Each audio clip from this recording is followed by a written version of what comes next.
വഅലൈക്കും അസ്സലാം വറഹ്മത്തുള്ളാഹി വബറകാതുഹു. അസ്സലാമു അലൈക്കും വറഹ്മത്തുള്ളാഹി വബറകാതുഹു. കഴിഞ്ഞ രണ്ട് ക്ലാസ്സുകളിൽ നമ്മൾ പ്രമേഹത്തെക്കുറിച്ച് രണ്ട് ഭാഗങ്ങളായിട്ട് അത്യാവശ്യം പറ്റുന്ന രൂപത്തിൽ ഡിസ്കസ് ചെയ്ത് കഴിഞ്ഞു. ഇന്നിപ്പോൾ നമ്മളെല്ലാവരും ഒന്ന് പറഞ്ഞതനുസരിച്ച് ഞാൻ കൊണ്ടുവന്നിരിക്കുന്നത് കൊളസ്ട്രോൾ, പ്രമേഹം പോലെ തന്നെ കൊളസ്ട്രോൾ എന്ന ഒരു വിഷയത്തെക്കുറിച്ച്, എന്താണ് സംഭവം, കൊളസ്ട്രോൾ എന്തൊക്കെയാണ്, അത് എന്നാലുണ്ടാവുക, എന്തൊക്കെയാണ് നമ്മൾ അതിന് ചെയ്യേണ്ടത്, നോക്കേണ്ട കാര്യങ്ങൾ എന്നൊക്കെ പറഞ്ഞ പോലെ തന്നെ ഈ ഷുഗറിനെ കൊണ്ട് പറഞ്ഞ പോലെ തന്നെ നമ്മളെല്ലാവരും പേടിക്കുന്ന മറ്റൊരു കാര്യം, എല്ലാവർക്കും അല്ലെങ്കിൽ ശരിയായിട്ട് അത് എന്താണ് ചെയ്യേണ്ടതെന്ന് അറിയാത്ത മറ്റൊരു കാര്യം എന്ന് വേണമെങ്കിൽ പറയാം. അങ്ങനത്തെ കൊളസ്ട്രോളിനെ കുറിച്ച് എന്തൊക്കെയാണെന്നുള്ളത് ചർച്ച ചെയ്യാനാണ് ഞാൻ ഇന്ന് ഉദ്ദേശിക്കുന്നത്. അള്ളാഹു തൗഫീഖ് ചെയ്യുമാറാകട്ടെ. എന്താണ് ആദ്യമായിട്ട് കൊളസ്ട്രോൾ എന്ന സംഭവം? കൊളസ്ട്രോൾ എന്ന് പറഞ്ഞു കഴിഞ്ഞാൽ അത് നമ്മുടെ സെൽ മെമ്പർ, അതായത് നമ്മുടെ കോശങ്ങളുടെ ഭിത്തിയുടെ സ്ട്രക്ചറൽ യൂണിറ്റ് ആണ്. ഈ കൊളസ്ട്രോൾ ആണ് മെയിനായിട്ട് എന്തുണ്ടാക്കുന്നത്, അതിന്റെ കോശഭിത്തിയുടെ മെയിനായിട്ടുള്ള ആനിമൽസിലുള്ള കോശഭിത്തിയുടെ മെയിനായിട്ടുള്ള പാർട്ടാണ്, കമ്പോണന്റ് ആണ് ഒരു കൊളസ്ട്രോൾ എന്ന് പറയുന്നത്. ഈ സംഭവമാണ് നമ്മുടെ ശരീരത്തിൽ നമ്മുടെ കോശങ്ങളുടെ കട്ടിയാകാതിരിക്കുക, അതായത് ഇങ്ങനെ സോളിഡ് ആയിട്ടിരിക്കാതിരിക്കുക, ഫ്ലൂയിഡിറ്റി നിലനിർത്താനും കട്ടിയാവാതിരിക്കാനുള്ള, അതായത് ഫ്ലൂയിഡിറ്റി നിലനിർത്താനും, അതുപോലെ ഈ സെല്ലിലൂടെ അങ്ങോട്ടും ഇങ്ങോട്ടും നമ്മുടെ ബാക്കിയുള്ള കെമിക്കൽസ് അങ്ങോട്ടും ഇങ്ങോട്ടും പാസ് ചെയ്യൽ, ട്രാൻസ്പോർട്ടേഷൻ, ഇതിനും സഹായിക്കുന്ന സാധനമാണ് കൊളസ്ട്രോൾ എന്ന് പറയുന്നത്. ഇത് നമ്മുടെ ശരീരത്തിൽ ഉണ്ടാകുന്നത് എല്ലാ സെല്ലുകൾക്കും, ശരീരത്തിലുള്ള എല്ലാ സെല്ലുകൾക്കും കൊളസ്ട്രോളിനെ മറ്റ് കെമിക്കൽസിൽ നിന്നും, അതിന് വേണ്ട കെമിക്കൽസിൽ നിന്നും കൊളസ്ട്രോളിനെ ഉണ്ടാക്കാനുള്ള കഴിവുണ്ട്. മെയിനായിട്ട് 20 മുതൽ 25% വരെ നമ്മുടെ ശരീരത്തിൽ ഉണ്ടാകുന്ന 20 മുതൽ 25% വരെ കൊളസ്ട്രോൾ ഉണ്ടാകുന്നത് ലിവറിൽ നിന്നാണ്. ബാക്കി ഇൻഡസ്റ്റൈൻ, അതേപോലെ അഡ്രീനൽ ഗ്ലാൻഡ്, അതായത് നമ്മുടെ കിഡ്നിയുടെ മുകൾ ഭാഗത്ത് ഇരിക്കുന്ന, കിഡ്നിയുടെ തൊപ്പി പോലെ ഇരിക്കുന്ന ചെറിയ അഡ്രീനൽ ഗ്ലാൻഡ് എന്ന് പറഞ്ഞ ഒരു ഗ്രന്ഥി, ഈ ഗ്രന്ഥിയിൽ നിന്നുമാണ് മെയിനായിട്ട് 20-25% ലിവറിൽ നിന്നും, ബാക്കി ഒരു മേജർ ശതമാനം ഇൻഡസ്റ്റൈനും അഡ്രീനൽ ഗ്ലാൻഡിൽ നിന്നും ഉണ്ടാകുന്നു. ബാക്കിയുള്ള ഭാഗങ്ങൾ എല്ലാ സെല്ലിൽ നിന്നും കൂടെ ഉണ്ടാകുന്നതാണ്. ഏകദേശം 60 കിലോഗ്രാം ഭാരമുള്ള ഒരാളിൽ, 58, 60, 62 ഉള്ളിൽ ഭാരമുള്ള ഒരാളുടെ ശരീരത്തിൽ ഒരു ദിവസം 1 ഗ്രാം കൊളസ്ട്രോൾ ഉണ്ടാക്കപ്പെടുന്നുണ്ട്. ഇങ്ങനെ നമ്മൾ കഴിക്കുന്ന കൊളസ്ട്രോൾ അല്ല ഈ പറയുന്നത്, നമ്മുടെ ശരീരത്തിൽ നിർമ്മിക്കപ്പെടുന്ന കൊളസ്ട്രോൾ. ഒരു ദിവസത്തിൽ 60 കിലോഗ്രാം ഭാരമുള്ള അല്ലെങ്കിൽ 150 പൗണ്ട് ഭാരമുള്ള ഒരാളുടെ ശരീരത്തിൽ 1 ഗ്രാം 1000 മില്ലിഗ്രാം കൊളസ്ട്രോൾ ഉണ്ടാക്കപ്പെടുന്നുണ്ട്. അതിന്റെ പുറമെ ഒരു ആവറേജ് ആളില്, ഈ പറഞ്ഞ ഒരു ആവറേജ് ആളില് നമ്മൾ സാധാരണ കഴിക്കുന്ന ഫുഡിൽ നിന്നും നമ്മൾ കഴിക്കുന്ന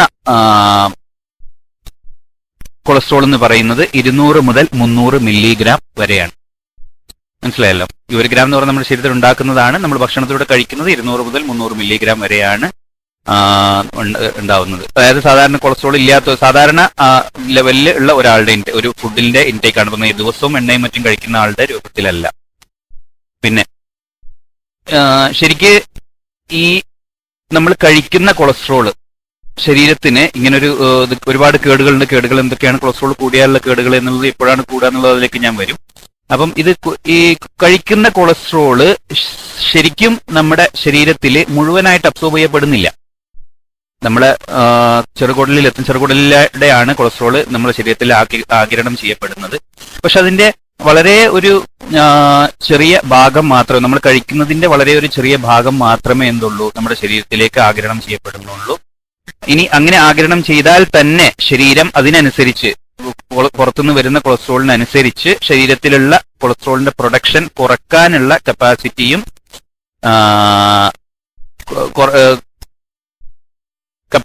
ശരീരത്തിനുണ്ട്. പറഞ്ഞു മനസ്സിലായോ? നമ്മുടെ ശരീരത്തിന് ആഗിരണം ചെയ്യപ്പെടുന്നത് വളരെ കുറവാണ്. അങ്ങനെ ആഗിരണം ചെയ്യപ്പെടുന്ന കൊളസ്ട്രോളിനനുസരിച്ച് തന്നെ ശരീരത്തിൽ നിന്നുള്ള സ്വന്തമായിട്ട് ശരീരം പ്രൊഡ്യൂസ് ചെയ്യുന്ന കൊളസ്ട്രോളിന്റെ അളവ് കുറക്കാനുള്ള, അത് രണ്ടും കൂടെ മെയിൻറ്റെയിൻ ചെയ്ത് കൊണ്ടുപോകാനുള്ള കഴിവും ശരീരത്തിനുണ്ട്. അപ്പൊ ഞാൻ പറഞ്ഞു ഈ കൊളസ്ട്രോൾ ഇത്രയാണ്, കൊളസ്ട്രോൾ ഉണ്ടാവുന്നത്, ഇത്ര കിട്ടുന്നത് ഞാൻ പറഞ്ഞു. ഇനി എന്തിനാണ് കൊളസ്ട്രോൾ നമ്മുടെ ശരീരത്തിൽ ഉപയോഗിക്കുന്നത് അതും ഞാൻ ചെറുതായിട്ട് സൂചിപ്പിച്ചു. ഒന്ന്, മെംബ്രെയിൻ, നമ്മുടെ പറഞ്ഞ പോലെ കോശ ഭിത്തികളുടെ അതിന്റെ കോശങ്ങൾ ശരിയായ രൂപത്തിൽ നിൽക്കാനും, അതായത് ഹാർഡ് ആയിരിക്കാണ്ടിരിക്കാൻ, അതിന്റെ ഫ്ലൂയിഡിറ്റി നോക്കാൻ വേണ്ടിയിട്ടും, അതേപോലെ അതിലൂടെയുള്ള ഈ കൊളസ്ട്രോൾ വഴിയാണ് നമ്മുടെ അയോൺസും അതേപോലെ വേണ്ട സാധനങ്ങളും ട്രാൻസ്പോർട്ടേഷൻ ചെയ്യപ്പെടുന്നത്. രണ്ടാമത്തെ അതിന്റെ ഫംഗ്ഷൻ എന്ന് പറയുന്നത് ബൈൽ, നമ്മുടെ ലിവറിന്റെ താഴെ കാണുന്ന സഞ്ചി പോലെയുള്ള പിത്തസഞ്ചിയിലെ പിത്തം, ബൈൽ എന്ന് പറയുന്നത് ഉണ്ടാക്കുന്നത് കൊളസ്ട്രോളിൽ നിന്നാണ്.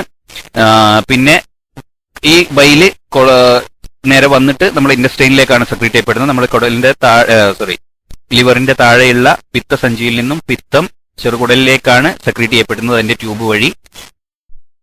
ആ പിത്തമാണ് നമ്മളെ ശരീരത്തിൽ നമ്മൾ കഴിക്കുന്ന ഫാറ്റ്സിനെ അബ്സോർബ് ചെയ്യാൻ അല്ലെങ്കിൽ അതിന്റെ ഡൈജഷന് വേണ്ടിയിട്ട് സഹായിക്കുന്നത്, അബ്സോർബ് ചെയ്യാൻ വേണ്ടിയിട്ട് സഹായിക്കുന്നത്. പിന്നെ രണ്ടാമത്തെ ഫംഗ്ഷൻ ഫാറ്റ് സോല്യൂബിൾ വൈറ്റമിൻസ്, അതായത് vitamin A, D, E and K. ഈ 4 വൈറ്റമിൻസ് നമ്മുടെ ശരീരത്തിലേക്ക് ആഗിരണം ചെയ്യപ്പെടുന്നത് ഫാറ്റിലൂടെയാണ്. അതിനും ഈ കൊളസ്ട്രോൾ നമ്മെ സഹായിക്കുന്നുണ്ട്. നമ്മൾ കഴിക്കുന്ന സംഭവം ആഗിരണം ചെയ്യപ്പെടുന്നത് നമ്മുടെ കൊളസ്ട്രോളിന്റെ സഹായത്തോടെയാണ്. മൂന്നാമത്തെ ഫംഗ്ഷൻ എന്ന് പറയുന്നത് നമ്മുടെ ശരീരത്തിലുള്ള ഒരുപാട് ഹോർമോൺസ്, വൈറ്റമിൻസ് ഇതൊക്കെ സിന്തസൈസ് ചെയ്യപ്പെടുന്നത് ഈ കൊളസ്ട്രോളിൽ നിന്നുമാണ്. ഒന്നാമത്തെ ഉദാഹരണം വൈറ്റമിൻ ഡി. വൈറ്റമിൻ ഡി നമ്മുടെ ശരീരത്തിൽ ഉണ്ടാകുന്നത് നമുക്കറിയാം സൂര്യപ്രകാശത്തിൽ നിന്നുള്ള അൾട്രാവയലറ്റ് രശ്മികളുടെ സഹായത്തോടെയാണ്. നമ്മുടെ സ്കിന്നിന്റെ അടിയിലാണ് വൈറ്റമിൻ ഡി ഉണ്ടാക്കപ്പെടുന്നത്. അതിനുള്ള ഒരു വേണ്ട സാധനം ഒന്ന് കൊളസ്ട്രോൾ ആണ്. 2 സ്റ്റീറോയിഡ് ഹോർമോൺസ്, നമ്മുടെ ശരീരത്തിലെ സ്റ്റീറോയിഡ് ഹോർമോൺസ് ഉണ്ടാക്കപ്പെടുന്ന മെയിൻ ഒരു സംഭവം കൊളസ്ട്രോളിൽ നിന്നാണ്. പിന്നെ സെക്സ് ഹോർമോൺസ് ആയ പ്രൊജസ്ട്രോൺ, ഈസ്ട്രോജൻ, ടെസ്റ്റോസ്റ്ററോൺ ഈ പറഞ്ഞ സാധനങ്ങളൊക്കെ ഉണ്ടാകുന്നത്. അപ്പം കൊളസ്ട്രോൾ എന്ന് പറയുന്നത് നമ്മുടെ ശരീരത്തിന് കേട് മാത്രം ഉണ്ടാകുന്ന ഒരു സംഭവമല്ല. കൊളസ്ട്രോൾ നമ്മുടെ ശരീരത്തിൽ ഒരുപാട് ഇങ്ങനെയുള്ള ഫംഗ്ഷൻസ് ചെയ്യുന്ന ഒരു സാധനമാണ്.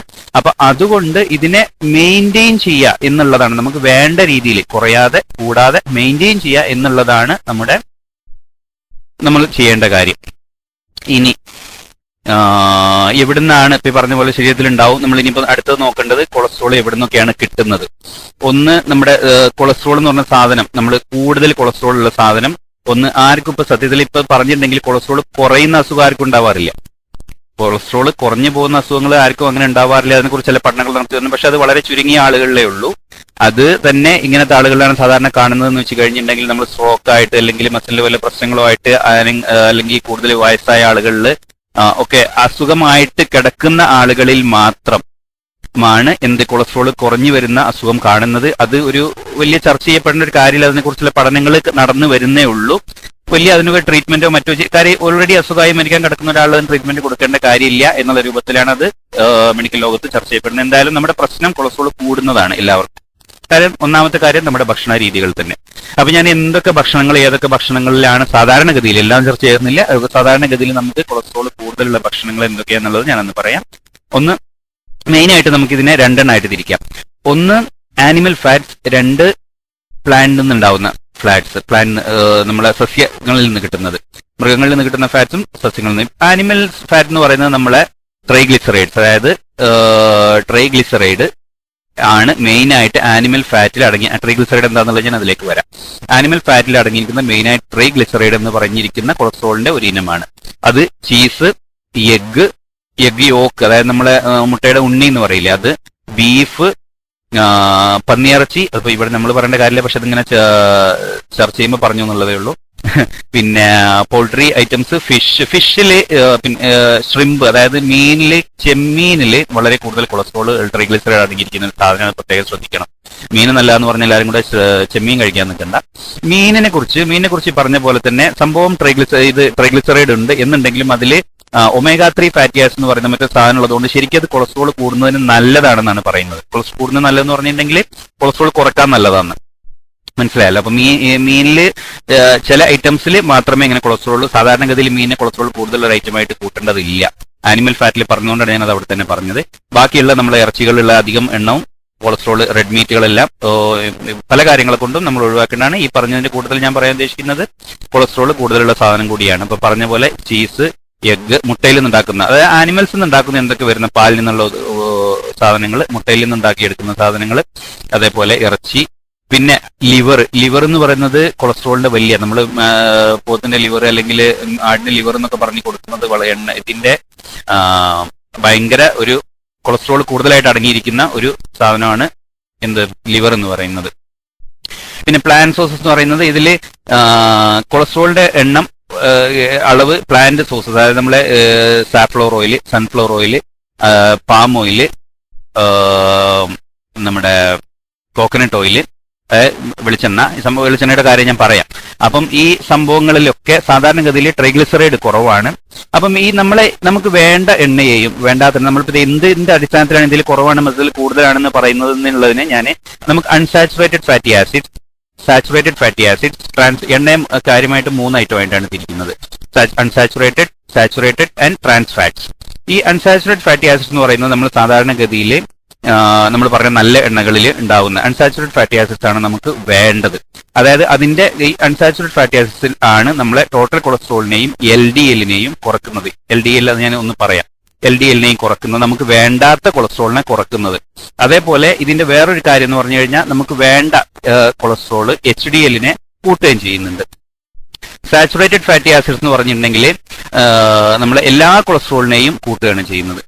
ട്രാൻസ് ഫാറ്റ്സ് എന്ന് പറഞ്ഞിട്ടുണ്ടെങ്കിൽ അതിന്റെയൊക്കെ കാണുന്നത് ഞാൻ പറഞ്ഞു. ട്രാൻസ് ഫാറ്റ്സ് എന്ന് പറഞ്ഞിട്ടുണ്ടെങ്കിൽ നമ്മൾ വേണ്ടാത്ത കൊളസ്ട്രോളിനെ കുറയ്ക്കുകയും വേണ്ട കൊളസ്ട്രോളിനെ കുറയ്ക്കുകയും വേണ്ടാത്ത കൊളസ്ട്രോളിനെ കൂട്ടുകയും ചെയ്യാം. അപ്പൊ ഈ പറഞ്ഞ സാച്ചുറേറ്റഡ് ഫാറ്റി ആസിഡ്സും ട്രാൻസ് ഫാറ്റ്സും നമ്മൾ തീരെ ഉപയോഗിക്കാൻ പാടില്ല.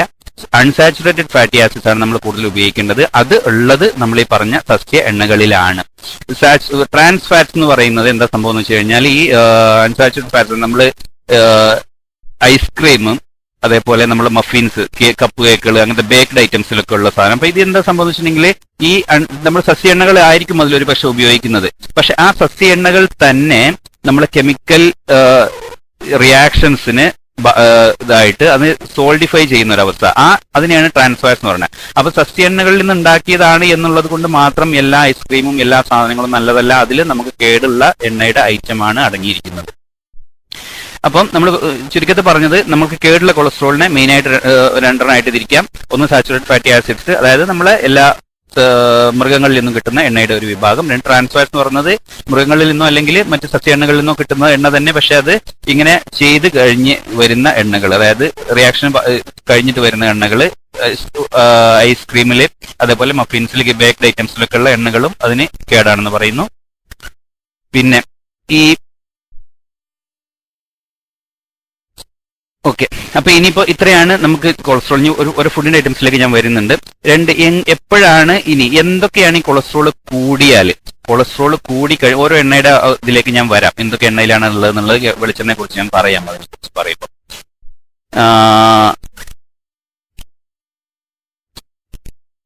കൊളസ്ട്രോള് കൂടിക്കഴിയുമ്പോൾ സാധാരണഗതിയിൽ നമുക്ക് എന്തില്ല, ശരീരത്തിന് ഒരു സിംറ്റമായിട്ട് ഒന്നും കാണാൻ സാധ്യതയില്ല. അതായത് ഇപ്പൊ നമ്മൾ ഷുഗർ ഉള്ളപ്പോൾ നമ്മൾ കാലിന് ഇത് വരുന്നു, വല്ലാത്ത ക്ഷീണം വരുന്നു, മൂത്രം ഒഴിക്കുന്നു എന്ന് പറഞ്ഞ പോലെ ഒരു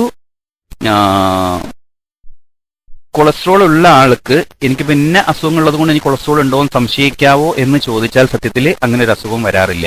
പക്ഷെ അതിന്റെ കോംപ്ലിക്കേഷൻ കൂടി കഴിയുമ്പോഴാണ് ഹാർട്ട് അറ്റാക്ക് പോലെയുള്ള, സ്ട്രോക്ക് പോലെയുള്ള നമ്മുടെ ശരീരത്തിന്റെ പുറം ഭാഗങ്ങളിലേക്ക്, അതായത് പെരിഫറൽ വാസ്കുലർ ഡിസീസ് എന്ന് പറയുന്ന ശരീരത്തിന്റെ പുറം ഭാഗത്ത് രക്തക്കുഴലിലേക്ക് ഇതേപോലെ കൊഴുപ്പ് അടിഞ്ഞു കൂടിയിട്ട് രക്തഓട്ടം കുറയുന്ന അവസ്ഥകൾ വരുന്നത്. പക്ഷെ അപ്പോഴേക്ക് അതൊന്നും നമുക്കൊരു സിംറ്റമായിട്ട് പറഞ്ഞാൽ അപ്പോഴേക്ക് സംഭവം കേട് സംഭവിച്ചു പോയി എന്നൊരു അവസ്ഥയിൽ മാത്രമേ അതിനെ അറിയാൻ പറ്റുള്ളൂ. പിന്നെ അതെങ്ങനെ അറിയാം? അതിന് പറയുന്നത്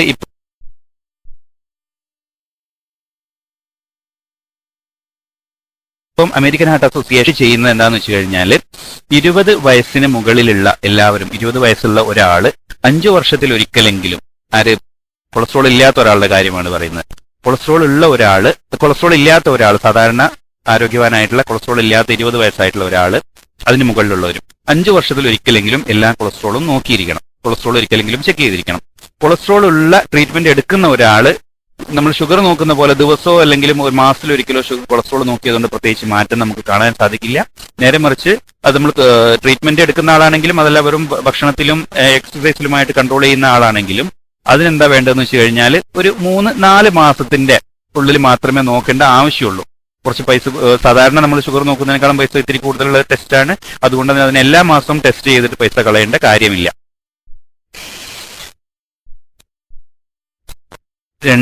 ഒന്നതാണ്. അപ്പം ഇനിയിപ്പോ ടെസ്റ്റ് ചെയ്ത് കഴിഞ്ഞാൽ ഷുഗർ ഇപ്പൊ എങ്ങനെയാണ്, എത്ര മുതൽ എത്ര വരെയാണ് നമ്മൾ കൊളസ്ട്രോൾ നോക്കേണ്ടതെന്നുള്ളത്. കൊളസ്ട്രോളിനെ നമുക്ക് മെയിൻ ആയിട്ട് നിങ്ങൾക്ക് മനസ്സിലാക്കാവുന്ന മെയിൻ ഘടകങ്ങൾ 4 എണ്ണമായിട്ട് തിരിക്കാം.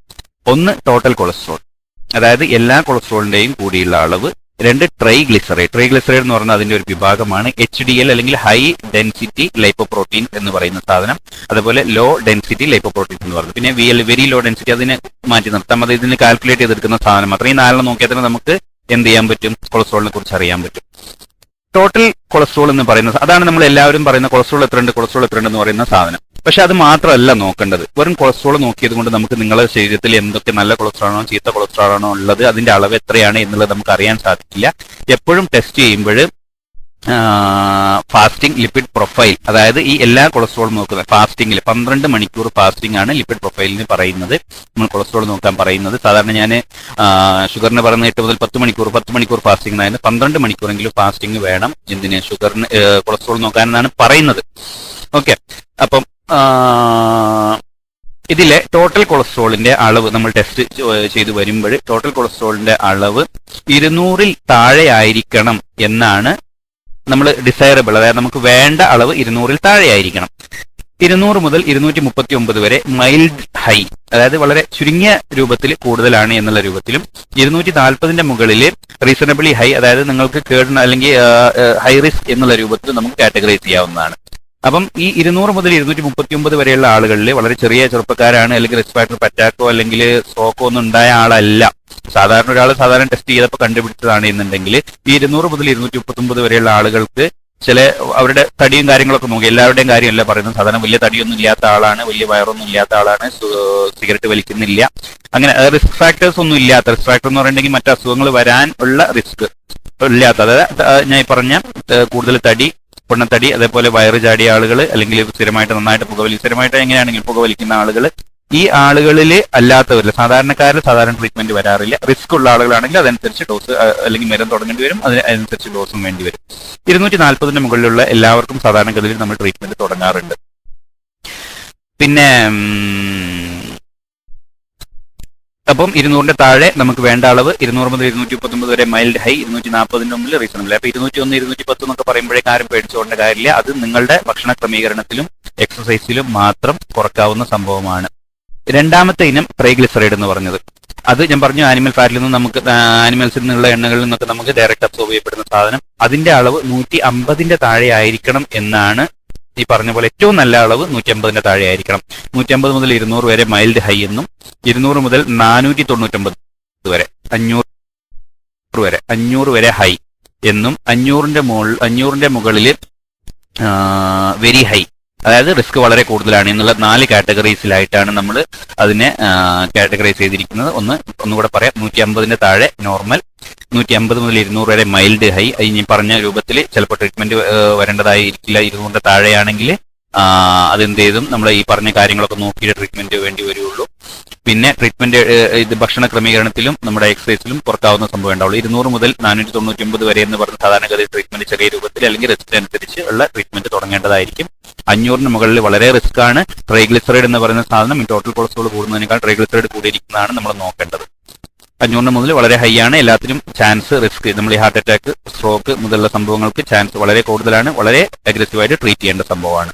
പിന്നെ മൂന്നാമത്തെ ഐറ്റം HDL അല്ലെങ്കിൽ ഹൈ ഡെൻസിറ്റി ലൈപ്പോപ്രോട്ടീൻ, അതല്ലെങ്കിൽ ഗുഡ് കൊളസ്ട്രോൾ എന്ന് നമ്മൾ പറയുന്ന സാധനം. ഇതിനെയാണ് ഗുഡ് കൊളസ്ട്രോൾ.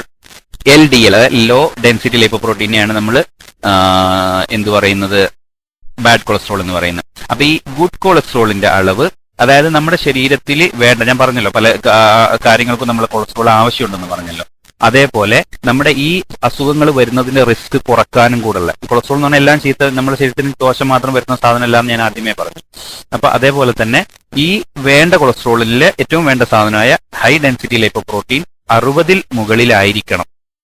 60-ന്റെ 100-ന്റെ മുകളിലാണ് ഏറ്റവും നല്ലത്. 60-ന്റെ മുകളിൽ നിർബന്ധമായിട്ടും 60-ന്റെ മുകളിലായിരിക്കണം. 40-ൽ താഴെയാണെങ്കിൽ ശരിക്കും മനസ്സിലാക്കണം, ഹൈ ഗുഡ് കൊളസ്ട്രോൾ എന്ന് പറയുന്ന സാധനം കൂടിയിരിക്കുക വേണ്ടത്. കൂടാന്ന് പറഞ്ഞാൽ 200-ന്റെ മേലെയല്ല പറഞ്ഞു, 60-ൽ മുകളിലായിരിക്കണം. എത്ര വന്നാലും 140, 150 വരെയൊക്കെ വരുന്ന ഏറ്റവും നല്ലതാണ്. 100-ന്റെ മുകളിൽ വരുന്ന ഏറ്റവും നല്ലതാണ്. 60-ന്റെ മുകളിൽ നിർബന്ധമായിട്ടുണ്ടായിരിക്കണം റിസ്ക് കുറക്കാൻ. 40-ന്റെ താഴെ HDL വരിക എന്ന് പറഞ്ഞു കഴിഞ്ഞാൽ റിസ്ക് ആണ്. LDL ഇതേപോലെ ബാഡ് കൊളസ്ട്രോൾ എന്ന് പറയുന്ന നമ്മളെ സാധനം. LDL-ന്റെ അളവ് പറയുന്നത് 100-ൽ താഴെ ആയിരിക്കണം. നമ്മൾ മറ്റേ ടോട്ടൽ കൊളസ്ട്രോൾ 200 പറഞ്ഞ പോലെ LDL-ന്റെ അളവ് 100-ൽ താഴെ ആയിരിക്കണം. 100 മുതൽ 129 വരെ എബോ നോർമൽ, അതല്ലെങ്കിൽ നമ്മൾ പറഞ്ഞ പോലെ എബോ നോർമൽ നിന്നും 130 to 159 border line high, 160 to 189 high, 190 and above very high. ഈ പറഞ്ഞ പോലെ തന്നെ 100-ന്റെ താഴെ ആണ് സൂക്ഷിക്കേണ്ടത്. ഇനിയിപ്പം ഈ പറഞ്ഞ പോലെ 100 മുതൽ 129 വരെ നോർമൽ തന്നെ, പക്ഷെ നോർമലിൽ കുറച്ച് മുകളിലായിട്ടിരിക്കുന്നു. പിന്നെ 159 മുതൽ നമ്മൾ പറഞ്ഞ പോലെ ട്രീറ്റ്മെന്റ് തുടങ്ങേണ്ട അവസ്ഥയായി. 160 മുതൽ വളരെ ഹൈ ആയി 199 190ന്റെ മുകളിലാണെങ്കിൽ വെരി ഹൈ. ഈ പറഞ്ഞ പോലെ റിസ്ക് ഏറ്റവും കൂടുതലുള്ള ക്ലാസ് ആയിട്ട് ഇതാണ് ഇപ്പോൾ അവൈലബിൾ ആയിട്ടുള്ള ഒരു ചില അങ്ങോട്ട് ചെറിയ വ്യത്യാസമുള്ള ക്ലാസിഫിക്കേഷൻസ് അവൈലബിൾ ആണ്. ഞാൻ കിട്ടിയ ഒരു ക്ലാസിഫിക്കേഷൻ ആണ്, അക്സെപ്റ്റബിൾ ആയിട്ടുള്ള ഒരു ക്ലാസിഫിക്കേഷൻ ആണ് ഞാൻ ഈ പറഞ്ഞത്. പിന്നെ ഇപ്പൊ ആരെങ്കിലും ഒരു 10 മില്ലിമീറ്ററിന്റെ അങ്ങോട്ടും ഇങ്ങോട്ടും വ്യത്യാസം ഉണ്ടെന്നുണ്ടെങ്കിൽ ഇനി അതിന് നോക്കേണ്ട കാര്യമില്ല. പല ക്ലാസിഫിക്കേഷനിലും ചെറിയ വ്യത്യാസങ്ങൾ വരുന്നുണ്ട്, അതാണ് ഞാൻ പറഞ്ഞത്. അപ്പൊ ഇതാണ് സംഭവങ്ങൾ നോക്കേണ്ടത്. ഇങ്ങനെയാണ് വാല്യൂസ്. നമ്മളിപ്പോ ഒരു ലിപ്പിഡ് റിപ്പോർട്ട് കിട്ടിക്കഴിഞ്ഞിട്ടുണ്ടെങ്കിൽ ഇത്രയും കാര്യങ്ങൾ നോക്കിയിട്ട് നമ്മൾ ട്രീറ്റ്മെന്റ് വേണോ വേണ്ടയോ, നിങ്ങൾ റിസ്ക് ഉണ്ടോ എന്നുള്ള കാര്യങ്ങളൊക്കെ തീരുമാനിക്കുന്നത്. പിന്നെ ഫുഡുകൾ ഞാനിപ്പോ നേരത്തെ പറഞ്ഞ പോലെ ഞാൻ ജസ്റ്റ് എന്താ ഈ നമുക്ക് വേണ്ട ഫാറ്റി ആസിഡ്സും വേണ്ടാത്ത ഫാറ്റി ആസിഡ്സിനെ കുറിച്ച് പറഞ്ഞു.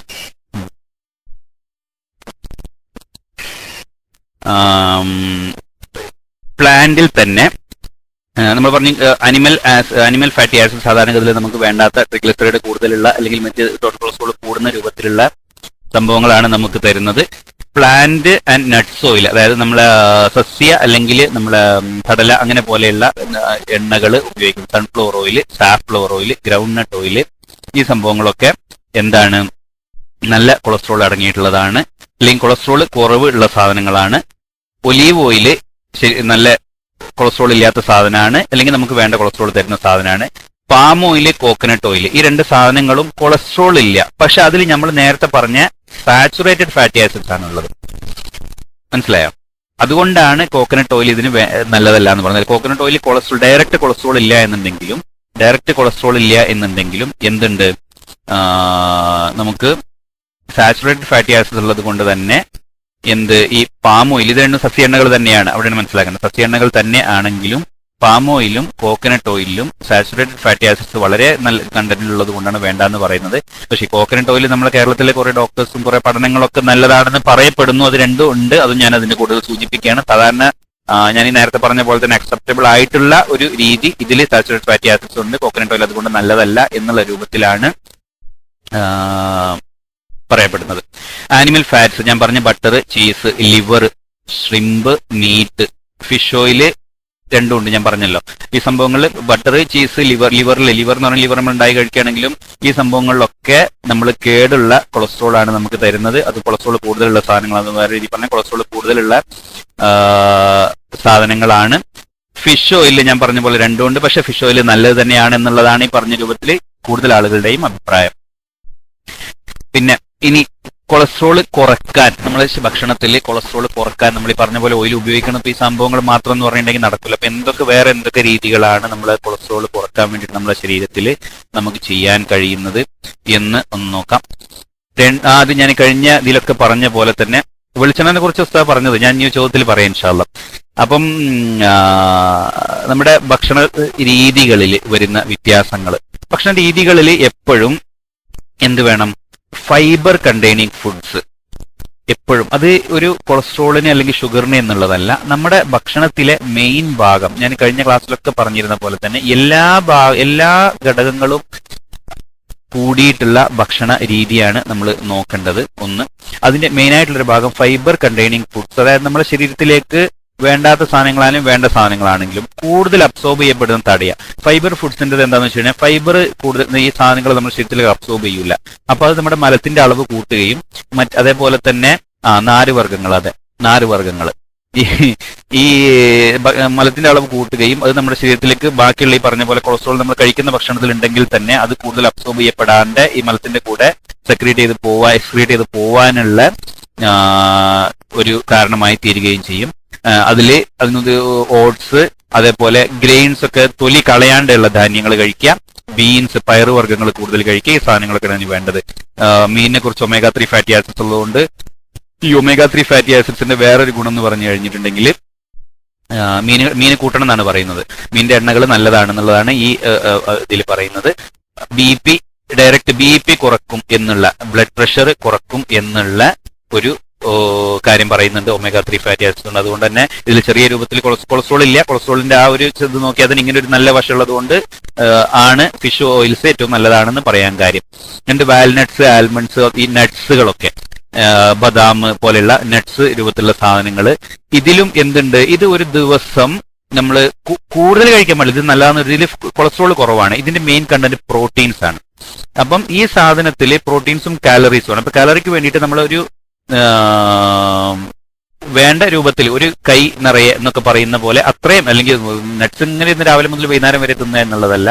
അപ്പം അതും വേണ്ട രീതിയിൽ നട്ട്സ് കഴിക്കുന്നതുകൊണ്ട്, നട്ട്സിൽ കൊളസ്ട്രോൾ ഉണ്ടെന്ന് പറയാറുണ്ട്, അതുകൊണ്ടാണ് ഞാൻ എടുത്ത് പറഞ്ഞത്. അങ്ങനെ നട്ട്സിൽ കൊളസ്ട്രോൾ അല്ല, പ്രോട്ടീനും കാർബോഹൈഡ്രേറ്റ് ആണ് അതിന്റെ മെയിൻ ആയിട്ടുള്ള ഭാഗം. പക്ഷെ അത് കൂടുതൽ കഴിക്കുന്നതുകൊണ്ട് തടി കുറയും, തടി കൂടും ഉള്ളതുകൊണ്ട് കൂടുതൽ അത് കഴിക്കാൻ പാടില്ല.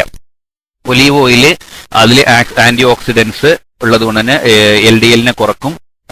HD നമുക്ക് വേണ്ട കൊളസ്ട്രോളിനെ കൂട്ടാനുള്ള കഴിവ്, നല്ല കൊളസ്ട്രോളിനെ കൂട്ടാനുള്ള കഴിവ് ഒലീവ് ഓയിലില്ല. പക്ഷെ വേണ്ടാത്ത കൊളസ്ട്രോളിനെ കുറക്കാനുള്ള കഴിവ് ഒലീവ് ഓയിൽ ഉള്ളത് കൊണ്ട് തന്നെ ശരീരത്തിൽ ചെന്നാൽ തന്നെ, അതിൽ കൊളസ്ട്രോൾ ഇല്ലാന്ന് മാത്രമല്ല, നമ്മുടെ ശരീരത്തിൽ ചെന്നാൽ തന്നെ വേണ്ടാത്ത കൊളസ്ട്രോളിനെ കുറക്കാനുള്ള LDL എന്ന് പറഞ്ഞാൽ ലോ ഡെൻസിറ്റി ലിപ്പോപ്രോട്ടീനെ കുറക്കാനുള്ള ഒരു കഴിവ് ഒലീവ് ഓയിലിന് ഉണ്ട്. അതുപോലെ തന്നെ ആന്റി ഓക്സിഡൻസ് പറഞ്ഞിട്ടുണ്ടെങ്കിൽ നമ്മുടെ ശരീരത്തിന് വേണ്ടാത്ത സാധനങ്ങൾ ആകുന്ന ആന്റി ഓക്സിഡൻസ് പറഞ്ഞ ഒരു ഗുണം കൂടെ ഒലീവ് ഓയിലിനുണ്ട്. പിന്നെ വെജിറ്റബിൾ ആൻഡ് ഫ്രൂട്ട് ജ്യൂസസ്, ഇതിനെ അബ്സോർബ് കൊളസ്ട്രോളിന്റെ ഈ നാരുകളും മറ്റുള്ളത് കൊണ്ടും അതേപോലെ മറ്റ് കെമിക്കൽസ് അതിൽ അടങ്ങിയത് ഓരോന്നും എടുത്ത് പറയാനുള്ള സമയമില്ല. നമ്മൾ അതിൽ ഇനിയിപ്പോൾ ചോദ്യത്തിൽ വരുന്നതായിരിക്കും കൈപ്പക്ക ജ്യൂസ് അത് ഇതെന്നൊക്കെ പറഞ്ഞാൽ. അപ്പൊ ഈ സാധനങ്ങളൊക്കെ ഇതിന്റെ കൊളസ്ട്രോളിന്റെ അബ്സോർപ്ഷനെ കുറക്കും എന്നുള്ളത് കൊണ്ട് തന്നെ ഈ ഫ്രൂട്ട് ജ്യൂസ് സംഭവങ്ങളൊക്കെ നല്ലതാണ്. പിന്നെ മെയിനായിട്ട് പറയാനുള്ളത് ടോട്ടൽ ഫാറ്റ് ഇൻടേക്ക്, എണ്ണയുടെ സാധനങ്ങൾ കൂടുതലുള്ളത് കുറക്കുക, ഓയിലി ഫുഡ്സ് കുറക്കുക, ഫാസ്റ്റ് ഫുഡ്സ് എപ്പോഴും ബ്രോസ്റ്റും കാര്യങ്ങളും മാത്രമുള്ളത് ഒഴിവാക്കുക. പിന്നെ ഇപ്പൊ മീൻ കഴിക്കാന്ന് പറഞ്ഞിട്ടുണ്ടെങ്കിൽ മീൻ കഴിക്കുന്ന മീനിലെ എണ്ണ നല്ലതാ, പക്ഷെ മീൻ പൊരിച്ചു തിന്നാലോ. ഓക്കെ, അപ്പം അത് മീൻ പൊരിച്ച്, ഇപ്പൊ കൊളസ്ട്രോൾ കൂടുതലുള്ള ഒരാൾക്ക് മീൻ കഴിക്കണം, പൊരിച്ചു തിന്നിട്ട് കാര്യമില്ല, അപ്പൊ അതിൽ വേറെ എണ്ണ വന്നു. അപ്പൊ ആ സമയം കൊണ്ട് മീൻ കറി വെച്ച് കഴിക്കുന്നതായിരിക്കും അതിനേക്കാളും നല്ലത്. ആ എണ്ണ മീനിന്റെ എണ്ണയിൽ നിൽക്കുകയും ചെയ്യും, എന്നാൽ ബാക്കിയുള്ള എണ്ണയുടെ ദോഷം നമുക്ക് വരികയുമില്ല. പൊട്ടറ്റോ ചിപ്പ്, നമ്മളെ ചിപ്സ്, ലേസ് കാര്യങ്ങൾ പോലെയുള്ള സംഭവങ്ങൾ, അതിലും ഒരു സാധനം കൂടുതലുള്ള പല കെമിക്കൽസ് ഉള്ളതാണ്, കൊളസ്ട്രോളും കൂടുതലുള്ള സാധനമാണ്. പിന്നെ ഫിംഗർ ചിപ്സ്, നമ്മളെ ഫിംഗർ ചിപ്സ് എന്ന് പറയുന്നത് നമ്മളെ ബ്രോസിന്റെ ഒപ്പം കിട്ടുന്ന സാധനമില്ലേ, പൊട്ടറ്റോ ചിപ്സ് അല്ല, പൊട്ടറ്റോ ചിപ്സ് എന്ന് പറഞ്ഞാൽ ഡ്രൈ ആയിരിക്കും, മറ്റേ സാധനം ഫ്രഷ് ആയിട്ടുണ്ടാകുന്ന. ഈ സാധനങ്ങളിലൊക്കെ കൊളസ്ട്രോളും പല എണ്ണ ഇതിലൊക്കെ ഉപയോഗിക്കുന്ന ഒരുപാട് എണ്ണ അടങ്ങിയിട്ടുള്ള സാധനങ്ങളാണ് ഈ പറയുന്നതൊക്കെ. അപ്പം ഈ സാധനങ്ങളിലൊക്കെ എണ്ണ ഉള്ളത് കൊണ്ട് തന്നെ ഈ സാധനങ്ങളൊക്കെ ഒഴിവാക്കുന്നത് നല്ലതായിരിക്കും.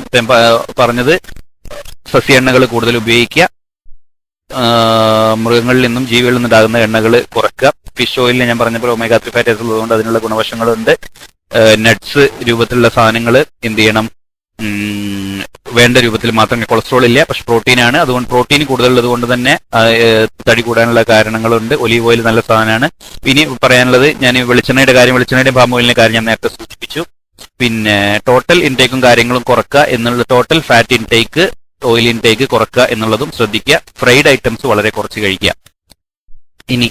ഇനി സപ്പോസ് ഇതിനുള്ള ഇതുകൾ പറഞ്ഞു, എന്താണ് ഈ കൊളസ്ട്രോൾ കൂടെ ഉണ്ടാവുന്നത്? കൊളസ്ട്രോൾ കൂടിക്കഴിഞ്ഞാൽ എന്താണ് കേടി? കൊളസ്ട്രോള് 3 കോംപ്ലിക്കേഷൻസ് ആണ് മെയിൻ ആയിട്ടുള്ളത്.